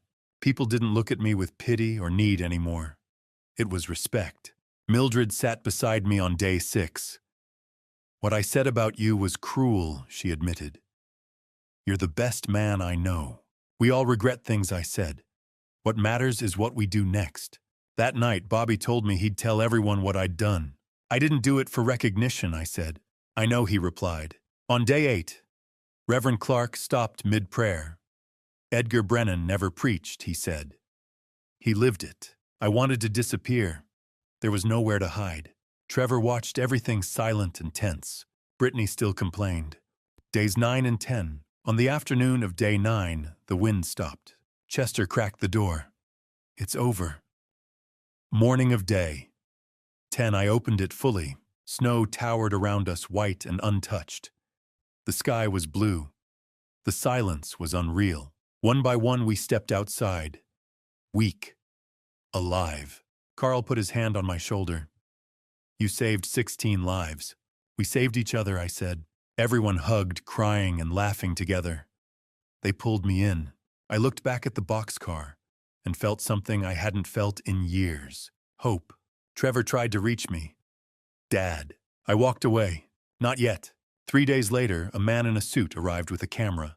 His name was Owen Matthews, and he wanted to tell my story to the world. Fame is a double-edged sword. One article called me a hero. Another, written by the same man for $5,000, called me mentally incompetent. And the person who paid for that second article was my son. But I'm getting ahead of myself. Let me tell you how it happened.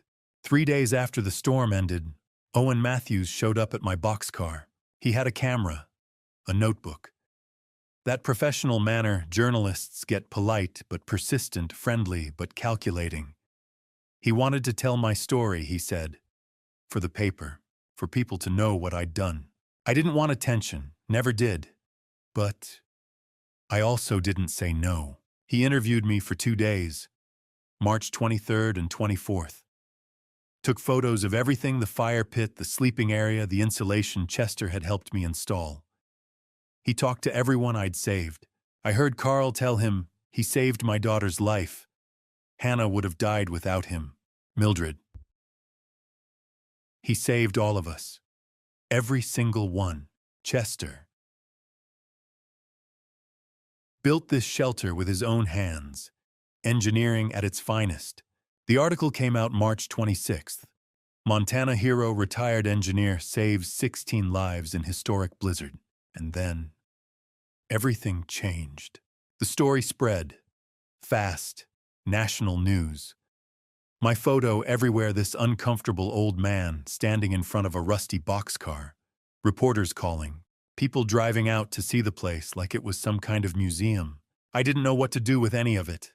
Then, March 28th, I got a call from Northern Montana Railroad. The executives wanted to meet. I was terrified.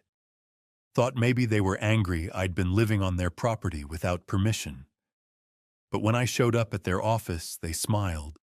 "Mr. Brennan," the director said, "your story has brought considerable positive attention to our railroad. In recognition of your extraordinary circumstances and your resourcefulness, we're transferring ownership of the boxcar and the land it sits on to you. Free and clear." He handed me papers.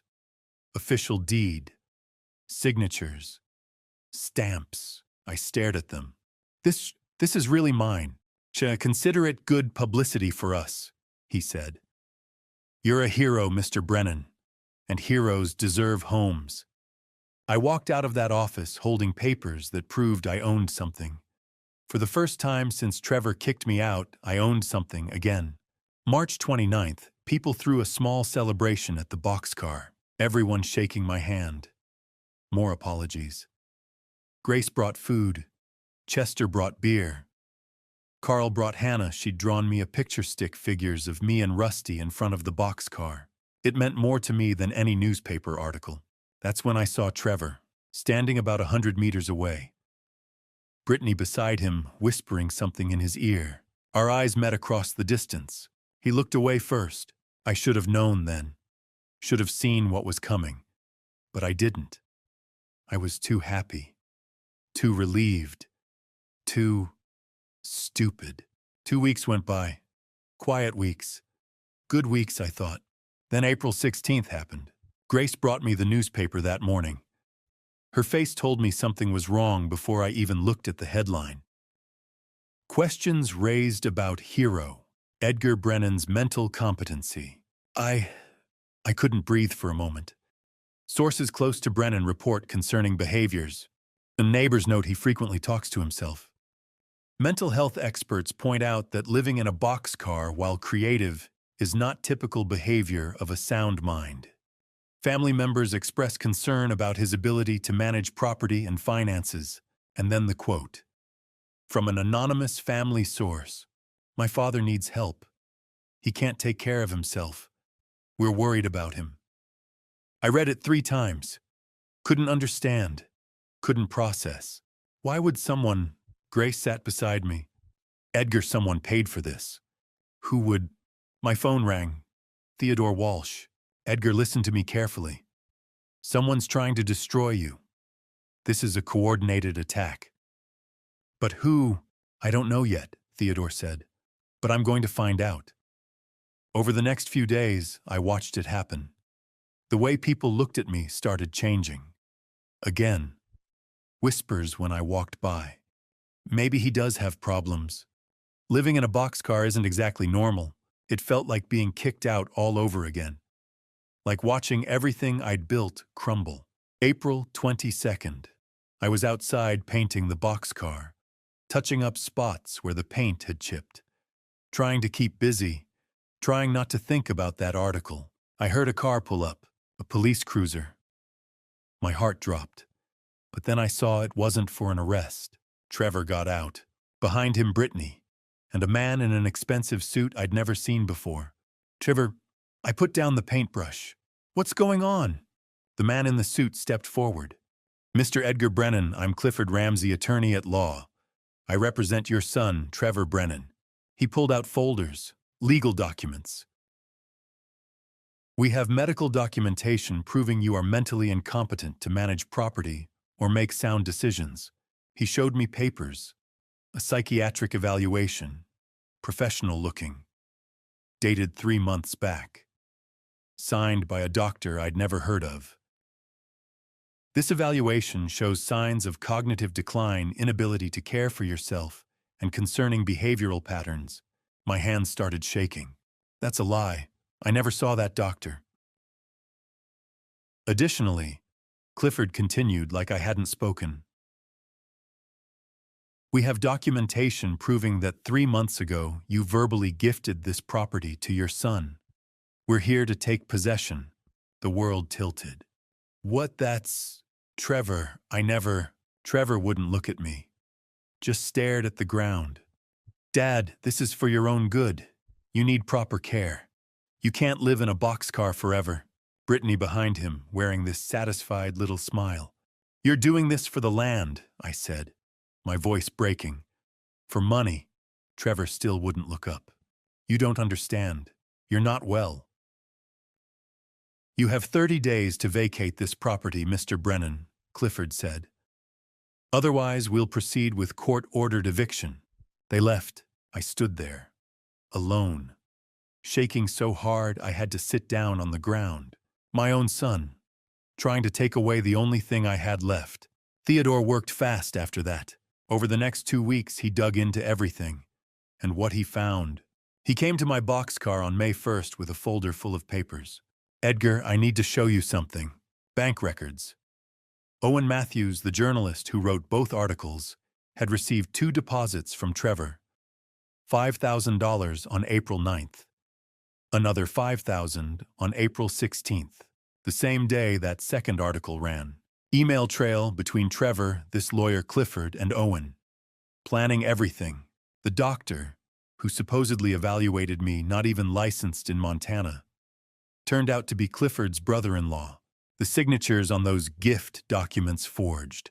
Timeline showing Trevor had been planning this for weeks, maybe months. Your son didn't just abandon you, Theodore said quietly. He tried to have you declared incompetent, paid a journalist to destroy your reputation, and is attempting to steal your property with forged documents. He paused. And this is fraud, Edgar. Premeditated fraud. I sat there. Couldn't speak. Couldn't cry. Just numb. He's still my son, I finally said. Then we'll give him a chance to do the right thing in court, Theodore said. But Edgar, you need to be ready to fight. The community rallied around me after that. Carl, I'll testify. He saved my daughter. That man is sharp as they come. I'll tell them about his work ethic, his intelligence. Chester. I'll explain the engineering. They'll understand. Mildred came to me personally. I spread lies about you once, Edgar. Never again. This time I'll tell the truth, even Bobby Thornton. I'll tell them what you taught me, how you gave me a second chance when nobody else would. Reverend Clark. I'll speak to your character, your faith, people I'd saved, people who'd once treated me like trash, now standing beside me. Theodore prepped me for 3 weeks. What they'd ask, how to answer, how to stay calm when Clifford tried to provoke me. "Oh, they'll try to make you angry," he warned. "They'll twist your words. Don't let them." "What if I can't?" "You can," Theodore said. "You survived a blizzard with 16 people, Edgar. You can survive a courtroom." The trial was set for May 20th, 10 in the morning, County Courthouse. I had 3 weeks to prepare to face my own son in court. 3 weeks to gather evidence that I was sane, competent, and deserving of keeping the home I'd built with my own hands. 3 weeks to prove once and for all that I was not useless. I spent those weeks going over my notebook, the one Theodore had told me to keep back in December. Every improvement I'd made to the boxcar. Every dollar earned and spent. Every decision documented. 40 years of engineering experience reduced to proving I could think straight. On the night of May 19th, I couldn't sleep. Rusty lay beside me, sensing something was wrong. I stared at the ceiling of my boxcar, my home, and wondered if this would be my last night here. Tomorrow I'd face Trevor in court. Tomorrow I'd find out if everything I'd built, everything I'd survived, was enough. Tomorrow I'd prove once and for all that I was not useless. The courtroom was packed. Every person I'd saved during that storm was there. Every person who'd once abandoned me was there. And in the front row, my son Trevor sat next to his lawyer, unable to look at me. I walked in at exactly 10 o'clock on May 20th. Theodore beside me. Rusty had to stay outside, no dogs allowed in court. The judge was a woman in her 60s. Stern face, hard eyes. The kind of person who'd seen every trick in the book.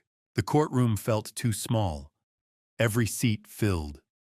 People standing in the back. I saw them all, Carl holding Sarah's hand. Hannah between them wearing her Sunday dress. Grace in the 3rd row. Chester near the aisle. Mildred and William. Bobby Thornton. Reverend Clark. All 16 people from that storm. And in the front row, Trevor. Brittany beside him. Clifford Ramsey on his other side, expensive suit leather briefcase, confident smile. The judge banged her gavel. "This is a competency hearing regarding Edgar Brennan. Mr. Ramsey, you may begin." Clifford stood up, buttoned his jacket. "Your Honor, Edgar Brennan is a 65-year-old man living in a boxcar. While his actions during the blizzard were commendable, that doesn't change the fact that he shows clear signs of mental decline. We have psychiatric evaluations, witness testimony, and documented concerning behaviors. His son Trevor Brennan seeks guardianship to ensure his father receives proper care. Theodore stood. Your Honor, Edgar Brennan is a retired mechanical engineer who overcame impossible adversity, saved 16 lives, and turned abandoned property into a home. This isn't about competency. This is about greed. Trevor Brennan wants his father's land, and he's willing to destroy his father's reputation to get it. The judge looked at both of them. Present your evidence, Mr. Ramsey. Clifford called his first witness. Dr. Morrison, please take the stand. A middle-aged man walked up. Nervous. Kept looking at his notes. He testified that I had signs of delusion inability to adapt to social norms concerning isolationist behavior. I sat there listening to this stranger describe me like I was broken. Theodore stood for cross-examination. Dr. Morrison, where did you conduct this evaluation? At Attorney Ramsey's office. Not at a medical facility. And when did this occur? 3 months ago. Interesting. Theodore pulled out papers. Can you show the court your Montana medical license? Morrison went pale. It's in the renewal process. Theodore held up documents. Your Honor, Dr. Morrison has no license to practice in Montana. In fact, this is Albert Morrison, Clifford Ramsey's brother-in-law, with no psychiatric credentials whatsoever. The courtroom erupted, people gasping. The judge banged her gavel 3 times. Mr. Ramsey, explain this. Clifford stammered. Your Honor, I was acting on information provided. Save it. Continue, Mr. Walsh. Theodore called Chester first. The old man walked up slowly, but his voice was strong. I've known Edgar for 4 months. He's one of the sharpest minds I've ever encountered. He built that shelter using engineering principles most young engineers couldn't manage. Clear mind. Sound body. Then Carl. He saved my 7-year-old daughter's life. He organized 16 people in a crisis. He made sound decisions under extreme pressure. If that's crazy, then I wish I could see sanity. Grace Coleman. I've employed Edgar for months. He's reliable, intelligent, and kind. His lifestyle may be unconventional, but so is genius. Then Mildred Thornton walked up to the stand, hands shaking. I insulted this man. I spread lies about him. But now I'll tell the truth. Edgar Brennan is the sanest, most competent person I know, and I'm ashamed I ever said otherwise. I watched this happen. Watched people I'd saved stand up for me. Felt something break open in my chest. At 1 o'clock, Theodore stood. Your Honor, I'd like to call Owen Matthews to the stand. Owen, sitting in the back, stood up reluctantly. I'm not a party to this case. The judge cut him off. Mr. Matthews, get up here now. Owen walked to the stand, sweating. Theodore pulled out papers. Bank statements showing 2 deposits of $5,000 each from Trevor Brennan. Email chain between Trevor, Owen, and Clifford. Timeline showing the payments occurred right before the articles ran. He turned to Owen. Mr. Matthews, did Trevor Brennan pay you $10,000 to write false articles defaming his father? Owen collapsed, his shoulders sagging, his face crumbling. Yes. I needed the money. My daughter has medical bills. I'm so sorry. I'm so sorry, Edgar. No further questions. The judge leaned forward. Mr. Matthews, you'll be dealing with the Montana Bar Association regarding ethics violations. Bailiff, escort him out. Theodore presented everything after that. Albert Morrison being Clifford's brother-in-law. Forged documents, handwriting, expert testimony. The gift of property never happened. No witnesses, no legal records. The entire case built on fabricated evidence. The judge turned to Clifford. Her voice could have cut steel. Mr. Ramsey, did you knowingly use forged documents, false testimony, and conspiracy to deceive this court? Clifford stammered. Your Honor, I was merely representing my client's interests. You'll be reported to the Bar Association. This case is dismissed with prejudice. She turned to me. Mr. Edgar Brennan, your ownership of the land and boxcar remains intact. It is yours legally and rightfully. I apologize for what you've endured. The courtroom cheered, people standing clapping. Carl lifted Hannah so she could see. Grace was crying. Chester grinning. Trevor sat frozen. Brittany had already slipped out through the side door. The courtroom emptied slowly. People congratulated me. Chester patted my shoulder. Grace hugged me and Carl lifted Hannah so she could hug me too. We won, Mr. Edgar. We won. Trevor remained alone in the front row, his head buried in his hands. I walked over and sat beside him, leaving one empty seat between us. We sat in silence for nearly 30 seconds. I don't know what to say, Trevor whispered. Why, son, just tell me why. Brittany said we could sell it, get out of debt. I was weak. I was stupid. I studied him carefully. You were my son. You still are. But trust takes time to rebuild if it can be rebuilt at all. He looked up. I'll leave you alone. You deserve that. I stood, hesitated. I won't pretend everything's fine. It isn't. You tried to take everything I had. But people can change if they truly want to. Tears streamed down his face. Do you think I can? I don't know. That's up to you. I walked away, leaving him alone in the empty courtroom. Spring became summer. Summer became fall. Letters arrived from Trevor, a new address each time. I stacked them unopened. One evening in November, Chester asked, You gonna forgive him? I don't know, I said. Maybe someday. A week later, there was a knock at my boxcar. Trevor stood there, thinner, humbler, work clothes worn, Brittany gone. I don't expect forgiveness, he said. I just want to show you something. He led me to a small shelter built from recycled materials insulated with a wood stove. A sign read, Peace House Free Shelter for Those in Need. Inside, a homeless man and woman ate soup, warm and safe. I've been building this for 3 months, Trevor said softly. Learning from you. Trying to help people who need it. My throat tightened. You built this. You taught me. I finally understood what a real man looks like. We sat on the steps. You hurt me deeply, I said. I know. But you're trying. That matters. Can we start again? Call me once a week, I said. We'll start there. He cried, thanking me. I told him I never gave up. I just let him find his way. That evening, Chester said, That's what heroes do. I returned home older but unbroken, knowing this boxcar life built by my hands was mine. And to you listening to this story, remember this. God doesn't always save us the way we expect. Sometimes He puts us through fire first, through cold, through betrayal, through nights we think we won't survive. But He's always there not to spare us from the storm, but to show us we're stronger than we ever knew. I learned that in a boxcar at 65 years old. Learned it when my own son locked me out in December cold. Learned it when I had to choose between bitterness and building something new. This family story, my family story isn't unique. Families break. Sons disappoint fathers. Fathers fail sons. It happens every day in every town.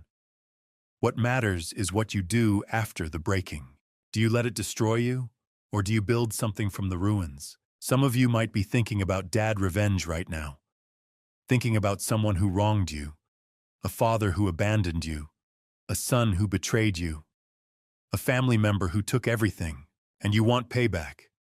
I understand that. God knows I understand that.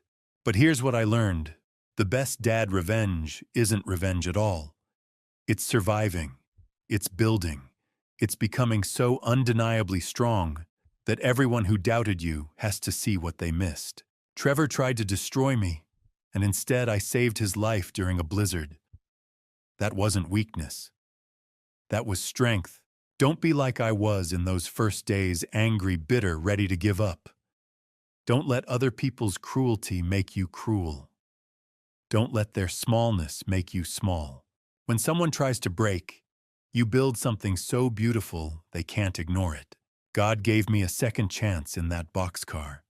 Not because I deserved it. Not because I was special. but because I refused to quit. And he'll do the same for you if you let him. This family story taught me something else, too. Home isn't a place someone gives you. It's something you create with your own hands, your own choices, your own refusal to fall. Trevor took my house, but he couldn't take my ability to build. Nobody can take that from you either. So if you're out there right now, feeling like you've lost everything, your family, your home, your dignity, know this: you haven't lost yourself. And as long as you have yourself, you can rebuild. One board at a time, one choice at a time, one act of courage at a time. The ultimate dad revenge living well. Building something that matters. Proving that their rejection couldn't destroy you. And forgiving them when they finally understand what they did.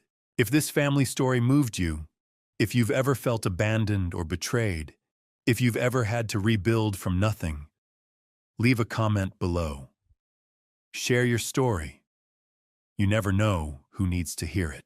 And if you want more stories like this, real stories about real people facing impossible odds, subscribe to this channel and hit that notification bell. These stories matter. Your story matters. Thank you for staying with me until the end. Thank you for listening to an old man talk about a boxcar, a blizzard, and a second chance. And a warning before you go: the stories that follow may contain some fictional elements constructed for educational purposes. If you prefer different content, feel free to explore other options that suit you better. But if you're ready for more truth, more courage, more stories about people who refuse to quit, stick around. I'll see you in the next one. God bless.